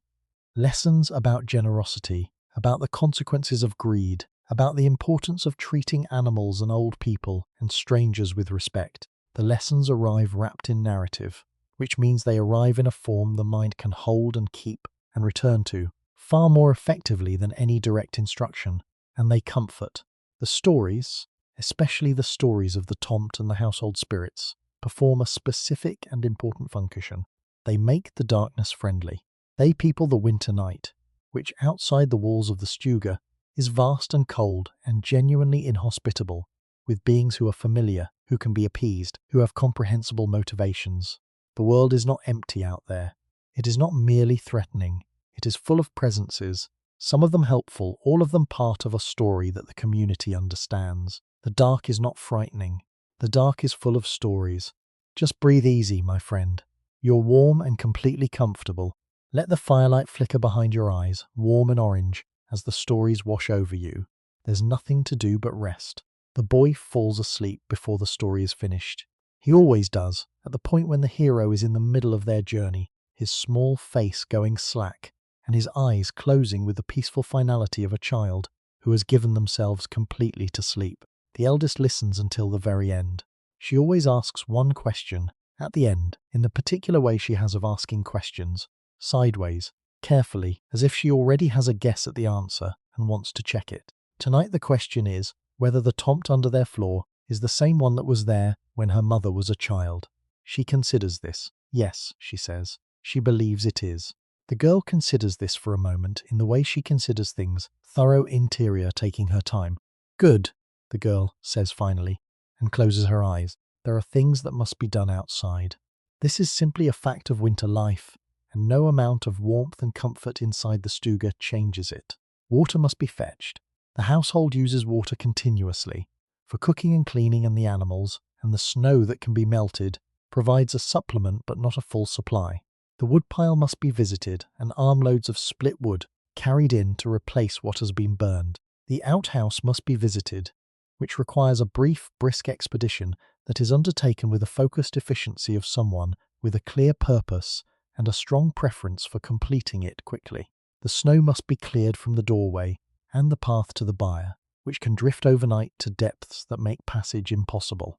There are also the times when she goes outside simply because she needs to, because the stuga, for all its warmth and all its comfort, is one room, and even the most deeply domestic person, the most fundamentally interior soul, needs occasionally to step outside the one room and look at the sky and breathe air that has not been breathed by 4 other people and a fire for several hours. The preparation for going outside is its own ritual. She adds layers. The wool cap, which she wears inside anyway, is pulled down over her ears. The wool mittens, double knitted, thick at the palm, come off the peg near the door.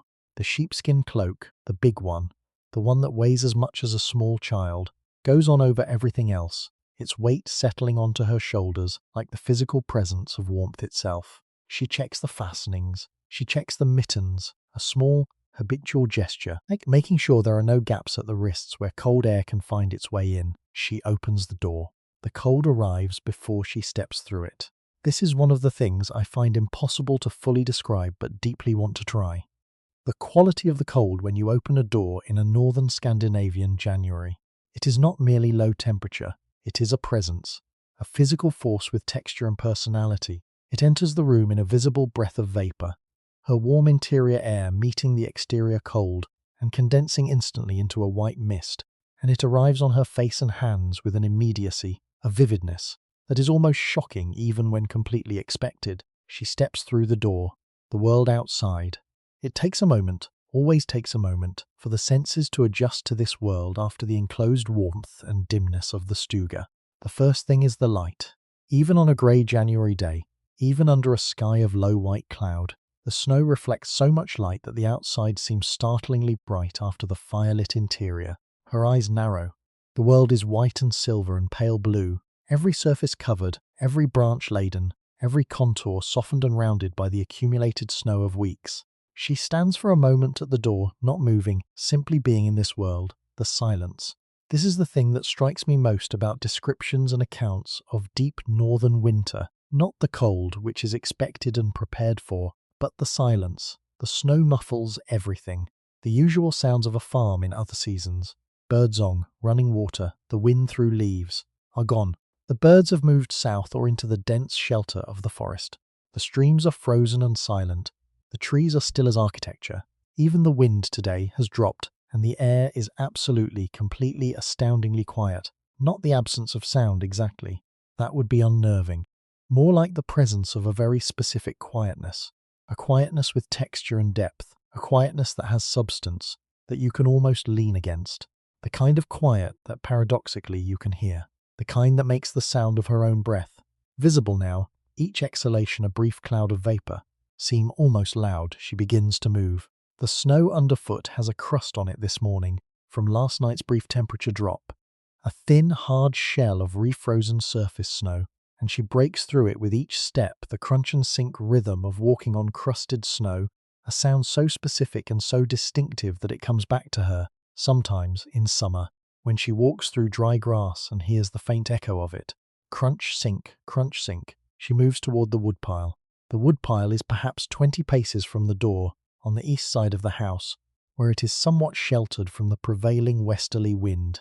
It is covered with a slanted wooden roof, a small, simple shelter built specifically for this purpose. And under this shelter the split wood stays relatively dry even through the heaviest snowfall. She built this shelter herself, with her husband, the summer of their first year on this farm. She remembers the building of it, the warmth of that summer day, the smell of fresh sawdust, the satisfaction of constructing something whose purpose was winter-specific, building protection against a cold that was then 4 months away, but as certain as anything in the world. She fills her arms with wood, split ash mostly. Ash burns well and hot and leaves a good bed of coals that holds heat long after the flames have subsided. A few pieces of birch for starting and brightening. The wood is cold in her arms even through the sheepskin, and she can feel its weight, its solidity, the way each piece has a slightly different balance and density. She carries the load back to the door and deposits it inside, then goes back for more. 2 trips, 3. The woodpile inside the house, in the alcove beside the hearth, must be kept stocked, brought inside from the exterior pile in these daytime excursions, allowed to warm to room temperature before burning, which makes the burning more efficient and produces less creosote in the chimney. This is something she knows without thinking about it, the way she knows many things about fire management. Knowledge absorbed from years of observation and practice, and the gentle, frequent instruction of her mother. On the third trip back from the woodpile, she pauses. She stands in the middle of the yard with her arms full of wood and simply looks. The farm around her, the house, its log walls dark against the white snow, a thin thread of smoke rising straight up from the chimney in the still air. There is no wind today to bend it, and disappearing into the white sky above. The byre, connected at the back, the small outbuildings, the storage shed, the small workshop where her husband does his heavy carpentry in summer, the fence line of the kitchen garden, barely visible above the snow, just the tops of the wooden stakes protruding in a row. Beyond the farm, the forest.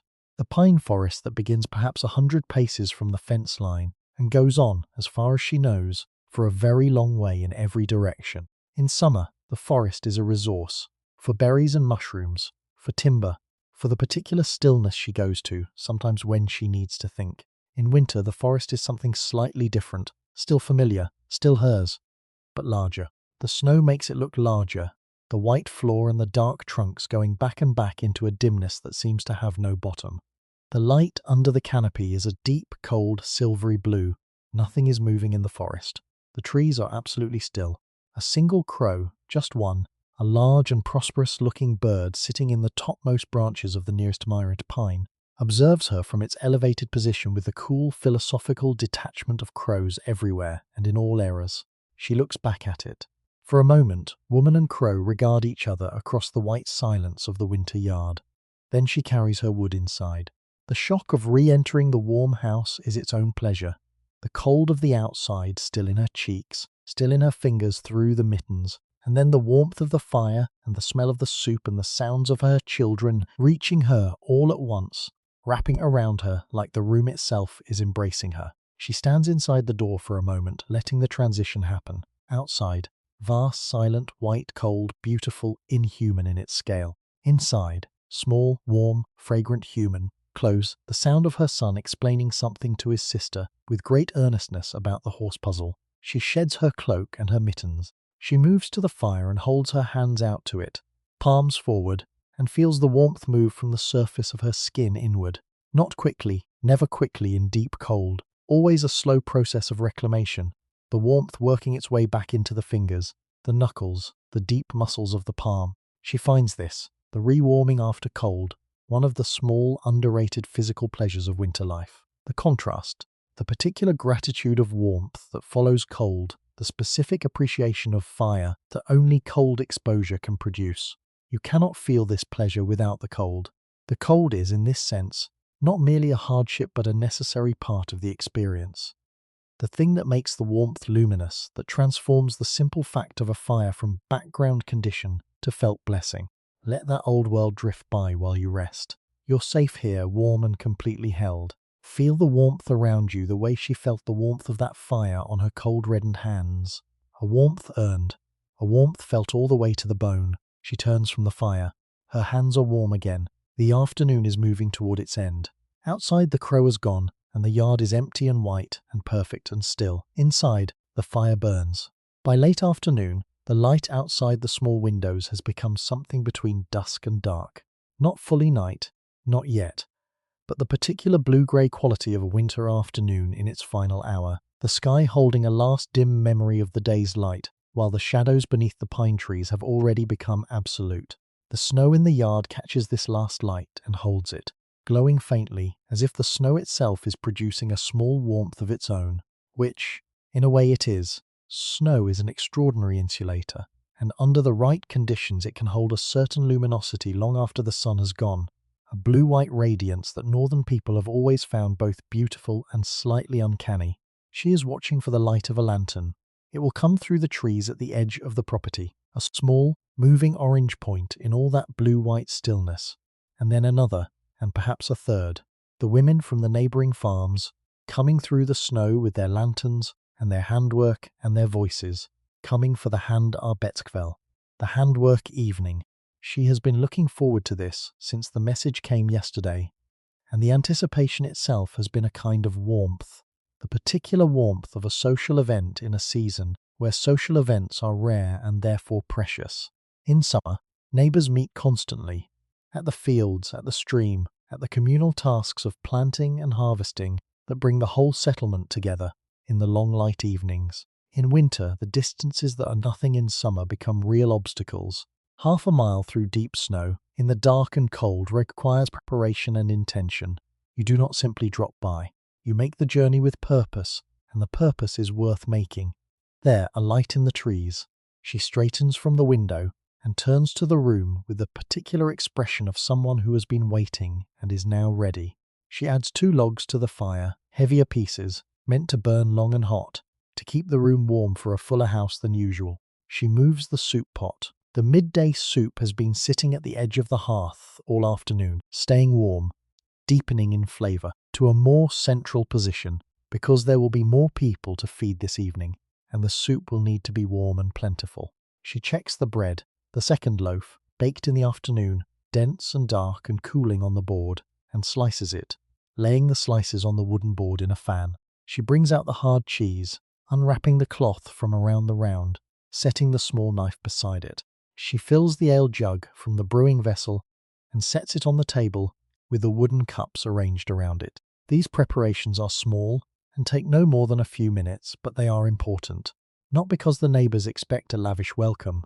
They do not, and would not, in this world of careful economies, but because the act of preparation is itself meaningful. It says, I knew you were coming, I made ready for you. You matter enough to me that I moved the pot and sliced the bread and arranged the cups, and these small acts are how I say welcome without saying it in words. The door opens. Cold air arrives first, as always, that visible breath of winter entering the room ahead of the people who carry it in. Then, voices. The first to enter is her nearest neighbour, a woman of perhaps 40, broad-shouldered and practical, with the particular outdoor complexion of someone who spends significant time in the cold, ruddy and clear, her cheeks still bright from the walk. She is carrying a large cloth bag in one hand and a lantern in the other, and as she steps through the door she is already speaking, a warm, continuous flow of greeting and observation and small domestic news, the voice of a person who has been in her own house since morning and has been accumulating things to say. Behind her, 2 more women, younger from the farm further along the path. Sisters, one married with a small baby bundled against her chest in a wool wrap, the other recently married and expecting her first child in spring. They come in together, laughing at something one of them said on the path, the laughter still in their faces as they step into the warmth and look around the familiar room. And then one more, an older woman, the grandmother of the family at the far end of the settlement, a small and tremendously upright person of perhaps 65, who walks with a carved stick, not because she needs it, everyone understands, but because she has always carried it and it is hers. She enters last, surveys the room with the comprehensive attention of someone who has seen several generations of these evenings, and nods with an expression that constitutes, from her, a full and warm endorsement of the arrangements. The room changes. This is the only way I can describe it. The room changes when the women arrive. The space that was quiet and interior and family enclosed becomes suddenly larger in feeling, more resonant, as if the walls have pushed back slightly to accommodate the new voices and new warmth. The fire, which was burning steadily before, now seems to burn with more intention, throwing its light onto more faces, warming a wider circle. The children transform. The youngest has attached herself to the woman with the baby. This is non-negotiable, as far as she is concerned, and is standing on tiptoe to peer into the wool wrap with the focused attention of someone conducting a professional assessment. The baby, who is about 3 months old and has not yet fully formed opinions about being assessed, regards her calmly from within the wrap with the philosophical equanimity of the very young. The boy has positioned himself near the older grandmother because she is the source of the best riddles in the settlement. She always arrives with new ones. Where she gets them, nobody entirely knows, though there is a suggestion that her memory extends back to a childhood full of riddles, and she has never stopped collecting them. The eldest sits near the younger sisters, drawn toward them with the particular aspiration of a 9-year-old in the presence of young women, the desire to be taken seriously, to be included in their conversation, to be recognized as something approaching a peer.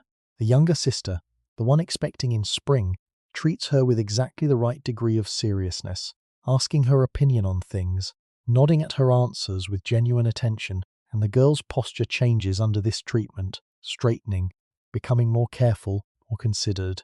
The handwork comes out. From the cloth bags, spindles and distaff bundles, knitting needles with projects in progress, a partially finished embroidery stretched on a small frame. Each woman settles into the particular posture of her work. Elbows in, hands forward, the body arranging itself around the task with a comfortable automatism of long practice. And the talking begins. The talking at a handarbetskväll is both the most practical and the most pleasurable thing about it. It is practical because information is exchanged. The state of various farms, the health of various animals and people, the anticipated challenges of the coming weeks, the small local knowledge that makes a settlement function as a community rather than as a collection of isolated households. Has anyone's cow been coughing? Is the path to the eastern farms passable after the last snowfall? Did anyone think the winter was coming harder this year, or softer? The older grandmother has an opinion on this. She believes it is coming harder because of the particular way the birds behaved last October, which she read as a sign. They discuss this with the seriousness it deserves. It is pleasurable because these women genuinely like each other.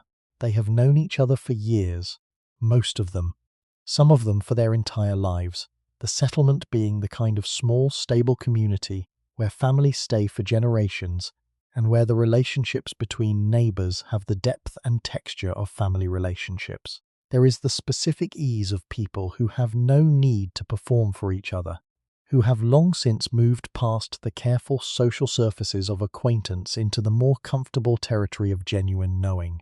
There is laughter tonight. The broad-shouldered neighbor has a story about her husband and the pig that is apparently one of the funniest things that has happened in the settlement this winter, judging by the quality and duration of the laughter it produces.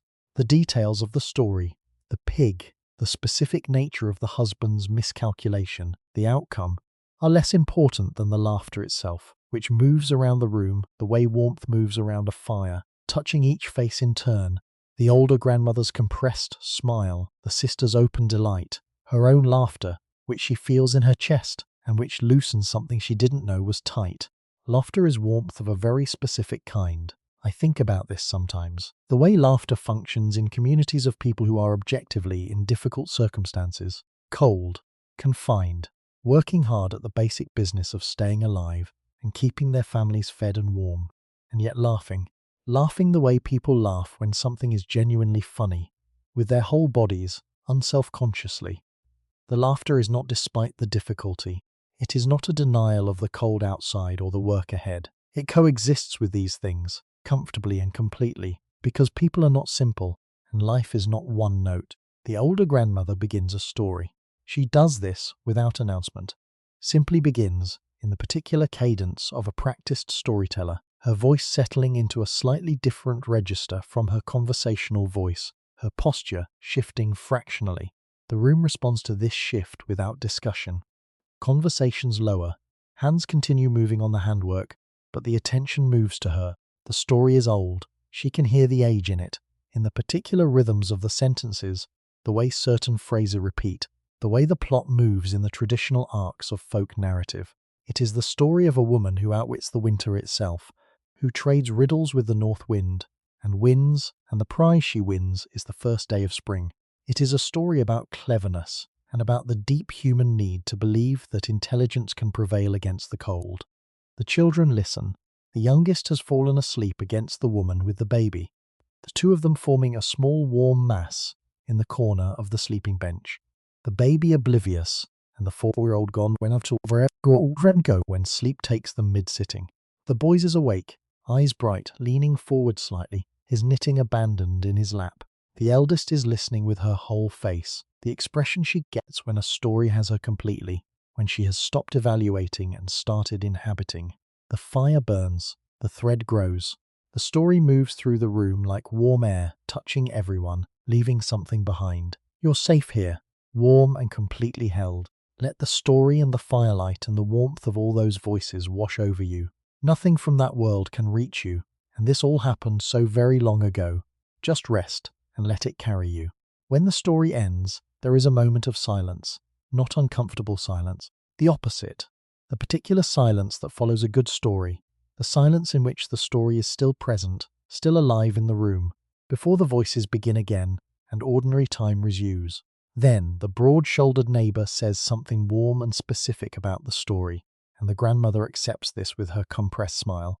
And the conversations begin again, and the handwork continues, and the fire breathes, and outside the snow falls softly in the absolute dark. The evening deepens. The ale is poured, the bread and cheese shared, the soup ladled into bowls and passed around. Simple, nourishing, warm. The eating happens alongside the talking, without ceremony, the bowls held in laps, the bread broken and dipped, the wooden cups passed and refilled. This is community, not the large, dramatic, organized community of festivals and markets and church assemblies. Those happen, but rarely, and especially rarely in deep winter. This is the small, daily, intimate community of neighbours who choose to be together, who cross the snow and the cold specifically to share warmth and work and story. This is the community that has always been the real foundation of human survival in difficult places. Not the grand institutions, but the small fires, the shared bowls, the voices in the dark. She looks around her room at these women, these faces she has known for so long, and feels something that she would not, perhaps, call gratitude exactly. It is deeper and less articulate than gratitude. It is more like recognition, the recognition of belonging, the recognition that she is held within a web of human connection that extends in all directions from this room, to the neighbouring farms, to the village, to the generations behind her and the generations ahead, and that this web is itself a form of warmth, a form of survival, a form of grace. The women begin to leave as the evening deepens toward true night. They gather their handwork, bundle back into their outdoor layers, take up their lanterns. The farewells at the door are warm and lengthy, the particular northern Nordic farewell that is never quick, that requires several attempts and several loops back to something that was almost said and now must be said, that resists the final closing of the door with a gentle laughing stubbornness. And then, one by one, the lanterns move away through the dark and the snow. She watches them from the window until the last light disappears into the trees. Then she turns back to her warm room. There is a night that stands at the center of winter. Not the exact middle of winter in the meteorological sense, not the coldest night, which usually comes later, in February when the accumulated cold of months has saturated the land and the sea and the sky, but the symbolic center. The night that winter is named for, in a sense. The night from which all other winter nights derive their meaning. The solstice. In the 17th century, the winter solstice falls around the 21st of December, and while the precise astronomical date is not something that most farming families track with modern exactness, everyone in a northern settlement knows when it is coming and knows when it has arrived. They know because they have been watching the days shorten since late September, watching the light contract, the sun's arc across the sky, growing lower and briefer, the dark arriving earlier and staying later. And they know in their bodies, if not in conscious calculation, when that contraction reaches its limit, when the darkness reaches its deepest point, when the year turns. This is the night we have come to in our story. She has been preparing for it since this morning. Not dramatically, not with the elaborate ceremony of a royal court or a cathedral, but with the quiet, intentional preparations of a household that understands the significance of the occasion. Extra candles have been made over the past weeks. Small tallow candles, each one pressed and wicked with the care of someone who knows they will be needed. Dried juniper branches have been gathered and hung above the doorway and the sleeping bench. A particular bread has been baked today, a round loaf, larger than the usual daily bread, shaped deliberately in the form of the sun, a disc with rays pressed into the top crust, an ancient form that she learned from her mother and that her mother learned from hers, stretching back into a pre-Christian past that neither of them could have named, but both of them honoured. The sun bread sits at the centre of the table. She has lit every candle in the house tonight. This is not something done casually. Candles are expensive in terms of the labour that goes into making them, and they are rationed carefully through winter. But on the solstice, the rule is, light everything, fill the house with light. Not because it changes the darkness outside, which is absolute and will remain absolute for another 12 weeks before the true warmth returns, but because the light inside, multiplied and reflected off the log walls and the snow visible through the small windows, performs a kind of declaration. We are here, we are warm, we have enough. The room tonight is extraordinary.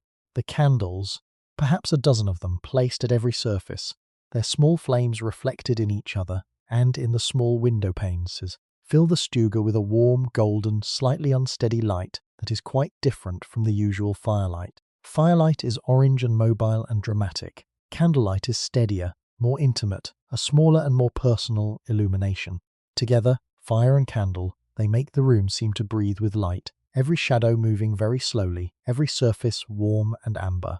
Her husband has been working for the past hour on something he does every solstice, a task that is his alone, not shared, not assisted. He takes the short, thick candle that has been keeping on the high shelf, the one that is lit only on this night, every year, and allowed to burn through the longest dark, and he brings it to the centre of the table and lights it from the fire with a long taper. The candle is a deep red colour, made from tallow mixed with dried berries that give it its colour and a faint sweet smell. It is not large. It will burn through the night and into the morning, but only just. He lights it. The children watch. This is the moment they have been waiting for, the lighting of the night candle, and they receive it with the particular solemnity of children who understand, without being explicitly told, that some moments require a different quality of attention than others. The boy is sitting very still on the sleeping bench, which is unusual for him and significant.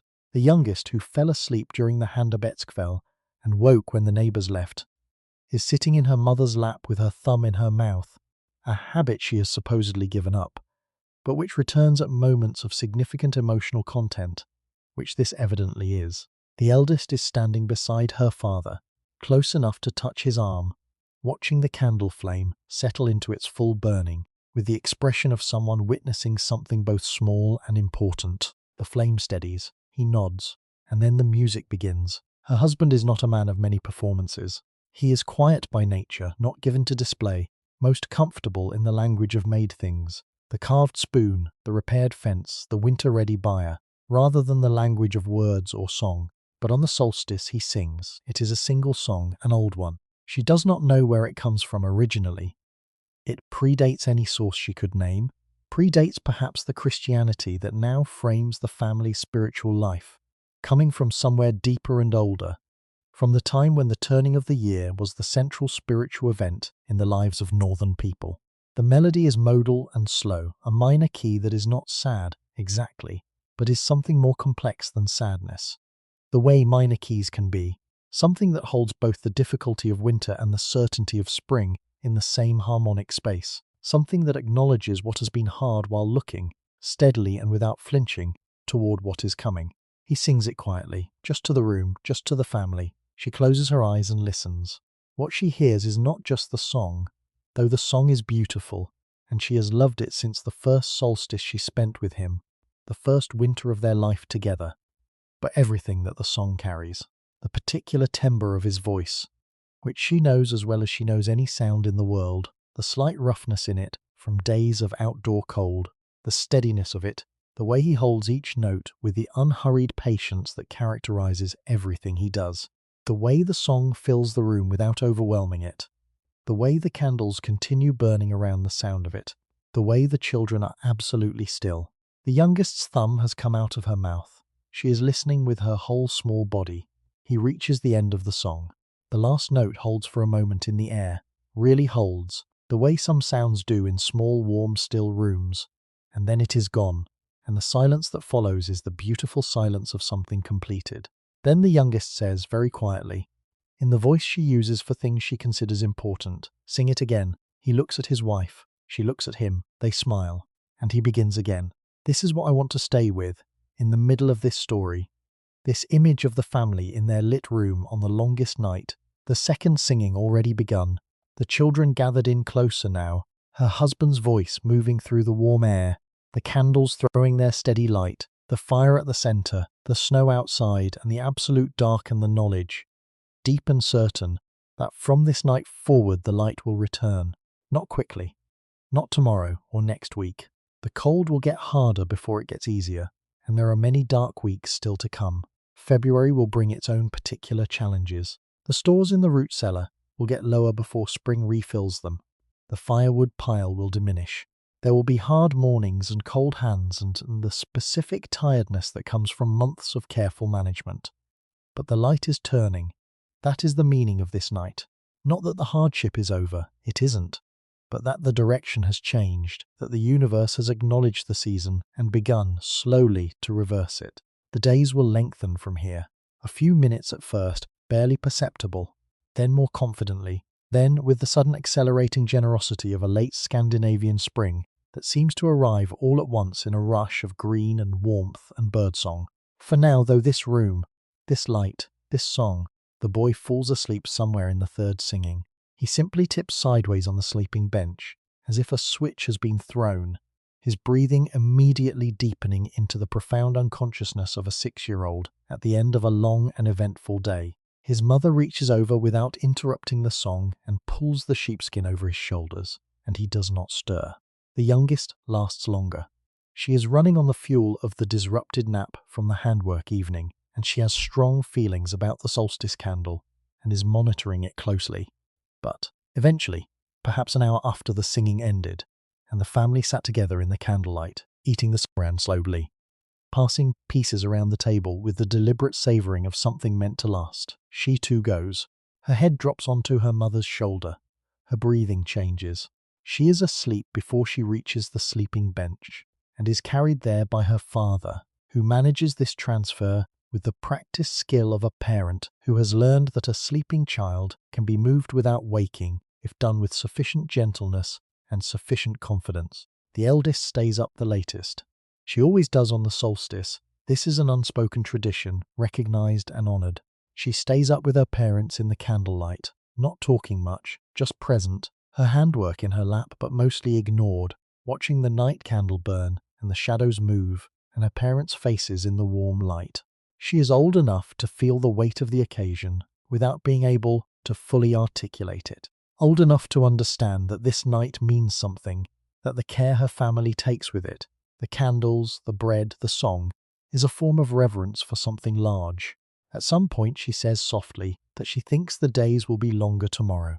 Not by much, her mother says. Not by much, but yes. The girl considers this. That's enough, she says. And she is right. It is enough. The night deepens around the house, pressing in on all sides, absolute and cold, and full of its own wild beauty. The frozen fields and the still forest and the stars, visible now through the window, impossibly bright in the clear winter sky.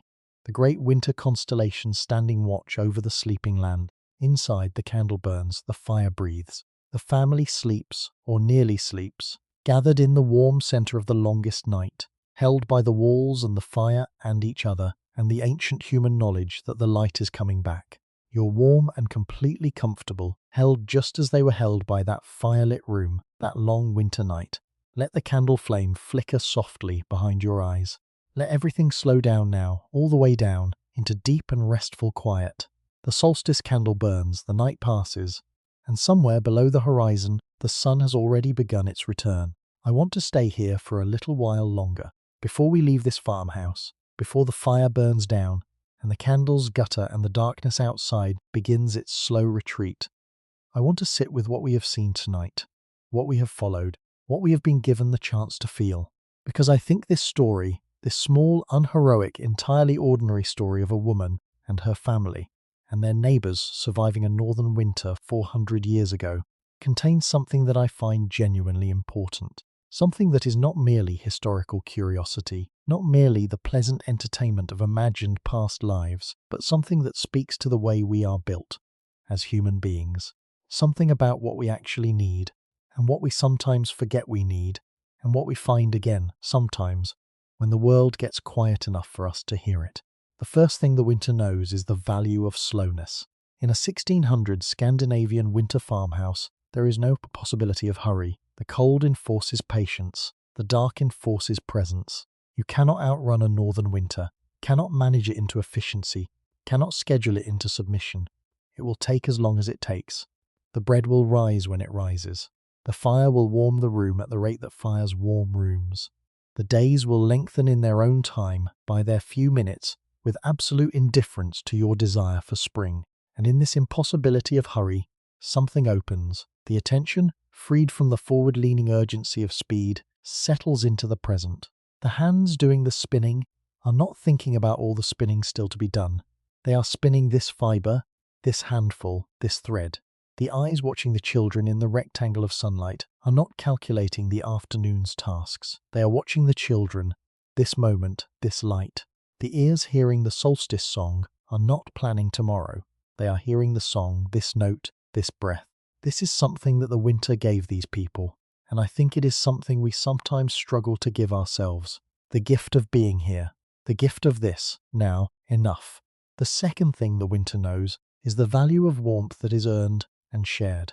There is a specific quality to the warmth of a room that has been actively created, where a person woke in the dark and rebuilt a fire from dying embers, where wood was carried in armloads through the cold, where a pot was tended and a bread was baked, and every degree of warmth in the air was put there by someone's deliberate attention. This warmth is not the same as the warmth of a thermostat. It is not that thermostat warmth is bad. It is wonderful, and I am grateful for it, and I would not pretend otherwise. But it is anonymous. It arrives without story. The warmth of that stuga has a story. It knows the name of the woman who woke to tend it. It holds the shape of the logs that were carried in. It carries the smell of the soup that was cooked in it, the bread that was baked beside it. It is warm in the way that only something made by human hands and human intention can be warm, with the specific, irreducible warmth of care. And it was not only her warmth. This is the thing I return to, again and again, when I think about this world.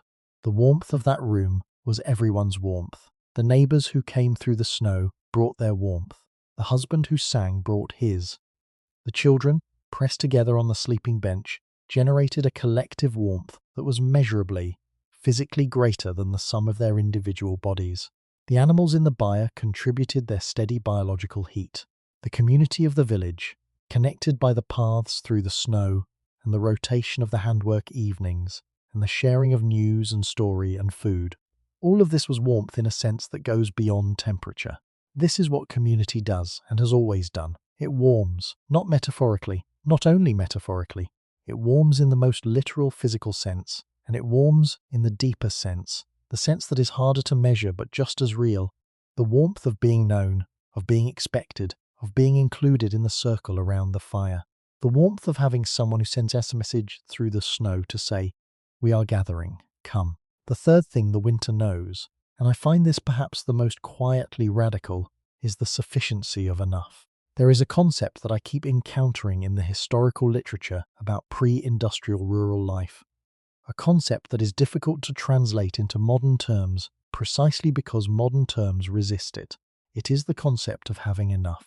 Not having more than enough, not abundance, not surplus, not the ever-expanding accumulation that our current economic world takes as its measure of success, but simply, genuinely having enough. Enough food in the root cellar to make it to spring, enough wood to keep the fire through February, enough wool in the fleece to clothe the family through next winter. Enough. This family in their stuga on the solstice night, they are not wealthy. By the standards of their time, and certainly by the standards of ours, they have very little. One room, one fire, a small store of preserved food, a few animals, the tools of their trade, mostly made by their own hands or those of neighbours, and yet, she looks around the room at the lit candles and the sleeping children and her husband's face in the firelight, and hears the echo of the song still moving through the warm air. She does not feel lack. She feels full. This is the sufficiency of enough, and it is not a small thing. It is in fact one of the most difficult things in the world to achieve, not materially, but internally. The capacity to receive what is here right now as genuinely sufficient. To let the room be enough, to let the fire be enough, to let the people around the fire be enough. The winter, with its enforced limitation and its absolute dark, strips away the possibility of reaching for more. There is no more in January in a northern farmhouse. There is what is here, what has been prepared, what is in the root cellar and the woodpile and the byre. And in this stripping away of the possibility of more, there is, paradoxically, beautifully, a kind of freedom. What stays with me most deeply, across all the hours we have spent in this farmhouse tonight, is not any single dramatic moment, not the solstice song, not the laughter at the handwork evening, not even the extraordinary image of the woman kneeling before the embers in the pre-dawn dark, coaxing the fire back to life with a breath. What stays with me is the texture of it, the continuous, unhurried, deeply human texture of a day lived fully in its own terms. The way the morning moved into afternoon, moved into evening, moved into night, each hour containing its own work and its own rest, and its own particular quality of light and warmth and human connection. The way the family moved through this texture together. Not always in harmony, not without the friction and negotiation, and occasional strong feelings of four people in one room, but together, always within reach of the fire. I think about this sometimes when the world feels too fast and too loud and too bright. I think about that stuga. I think about the slow rectangle of sunlight moving across the stone floor. I think about the spinning, the rhythm of draw and release, the thread growing slowly into something that will keep someone warm. I think about the soup pot breathing its fragrant steam into the room for hours, unhurried, doing its work. I think about the fire, always the fire, the thing that was tended carefully before anything else, the thing that was rebuilt from embers every morning by hands that knew exactly how, the thing around which everything else, all the work, all the rest, all the conversation and laughter and story and song, was arranged. There is something I want to offer you before we close this story, something I want to leave with you, not as instruction or conclusion, but as a small, warm thought to carry with you into sleep. You also have a fire, maybe not a literal one, though some of you do, and I hope it is burning well tonight, but the fire that I mean is the one you carry inside, the warmth that you generate simply by being alive, by being present, by being here in your body on this night, the warmth that you share with the people near you, physically near you, or near you in the other ways that nearness takes in this connected world we live in, the warmth that you receive from them. Tend that fire. Tend it the way she tended hers, with patience, with attention, with the daily willingness to get up in the cold dark and do the small necessary thing before everything else, with the knowledge that the embers are never entirely gone, that even in the coldest, darkest hours, something is still alive in there, still holding its warmth, still waiting for the breath that will bring it back.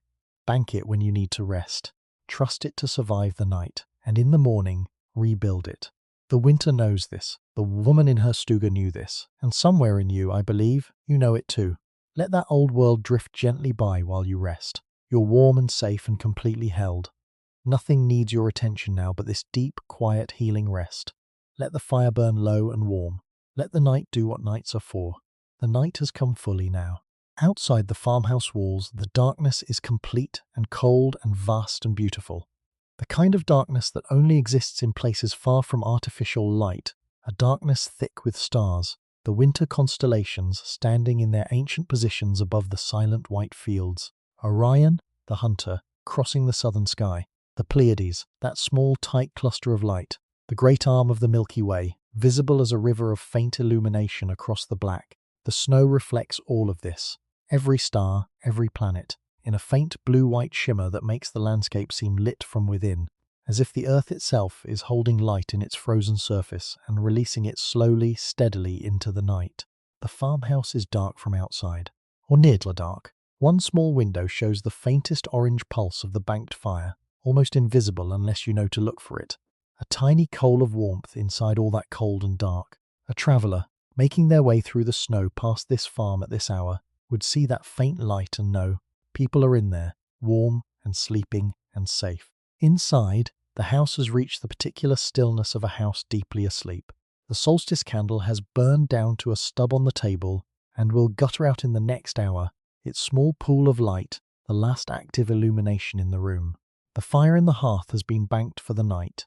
The logs pushed together, the ash pulled over, the rate of burning slowed to its minimum. It will last until morning. It always lasts until morning, if you bank it right, and she always banks it right. The children are arranged on the sleeping bench, with the unself-conscious completeness of children in deep sleep. The boy on his back, one arm flung above his head, mouth slightly open, the youngest pressed against her elder sister's side, with her fist tucked under her chin. The eldest curled on her side, her breathing so slow and even it is barely visible. They are warm. They are safe. They are as deeply, completely at rest as it is possible for a human being to be. She is the last one awake. She is always the last one awake. Not from anxiety, not from the busy mind that keeps some people up past the useful hour of sleep. She stays awake because she loves this time, this particular hour, after the household has gone to sleep and before she follows, when the room is hers alone, and the fire breathes quietly, and the night presses softly against the walls. She sits in her chair by the hearth. She is not spinning. Her hands are still, resting in her lap, open. She is simply present in the room, aware of the sound of her family's breathing, aware of the warmth at her face from the banked fire, aware of the cold at her back from the wall, aware of the full, quiet satisfaction of a day that has done what days are supposed to do. She thinks about the solstice, about the song, about the way the eldest said, "That's enough. It is enough." She looks around her room, the familiar shapes of everything, the loom in the corner, the sleeping bench, the table with the remnant of the sunbread, the stub of the solstice candle. She has looked at this room 10,000 times, and it looks different every time, because the light is always different, and she is always different, and the room responds to both of these things. Tonight, in the last light of the solstice candle, the room looks golden. Everything is amber and quiet and still, and she sits in the middle of it like someone who has arrived, finally, exactly where they needed to be. Outside, a single gust of wind moves through the pine trees at the edge of the forest. She can hear it, briefly, a sound like something breathing out, and then the silence returns, deeper and more complete than before. She closes her eyes, she breathes. In a few minutes, she will bank the fire one final time, checking it with practiced hands, feeling the heat, making the small adjustments that will keep it alive through the night. And then she will lie down beside her husband in the warmth of the sleeping bench and pull the sheepskin over them both and let sleep have her. But not yet, just this last moment. Just the fire and the dark and the sound of her family breathing and the knowledge that outside the walls the stars are standing in their ancient positions above the longest night, and that somewhere below the horizon the sun is already beginning, slowly, invisibly, with absolute certainty, to return. She is warm, she has enough, the world continues, and so do you, my friend. You continue, warm and safe, and held in the quiet of your own night, your own room, your own fire, whatever form that fire takes. The woman in her stuga has been asleep for 400 years, and she is still somehow here, still somehow warm, still somehow showing us what it means to tend a fire and share a room and let a winter day be exactly what it is. You don't need to hold on to any of this. Let it go. Let it drift, the way snow drifts, slowly, lightly, without effort. Let your body rest now, completely, all the way down. The fire is banked. The night is long and quiet. The stars are standing watch. And you are so very, very safe. Next time on Sleepy History with Alan, we travel further south and further back to the warm, fragrant world of a medieval monastery garden in the heart of England, somewhere around the year 1200. A single monk rising before dawn to tend the herbs that will become the monastery's medicines, its seasonings, its small, beautiful luxuries in a world of simplicity. We'll walk the garden rows together, smell the lavender and the rosemary, feel the dew on the grass beneath bare feet in the thin morning light, and discover what it means to live a life organized entirely around the rhythms of the natural world, the bells, and the quiet, profound practice of paying attention. That is coming soon. For now, sleep. Sleep deeply and well, knowing that somewhere in the long human story, a fire is always burning, and a room is always warm, and someone who loves you is always, quietly, tending it. Good night.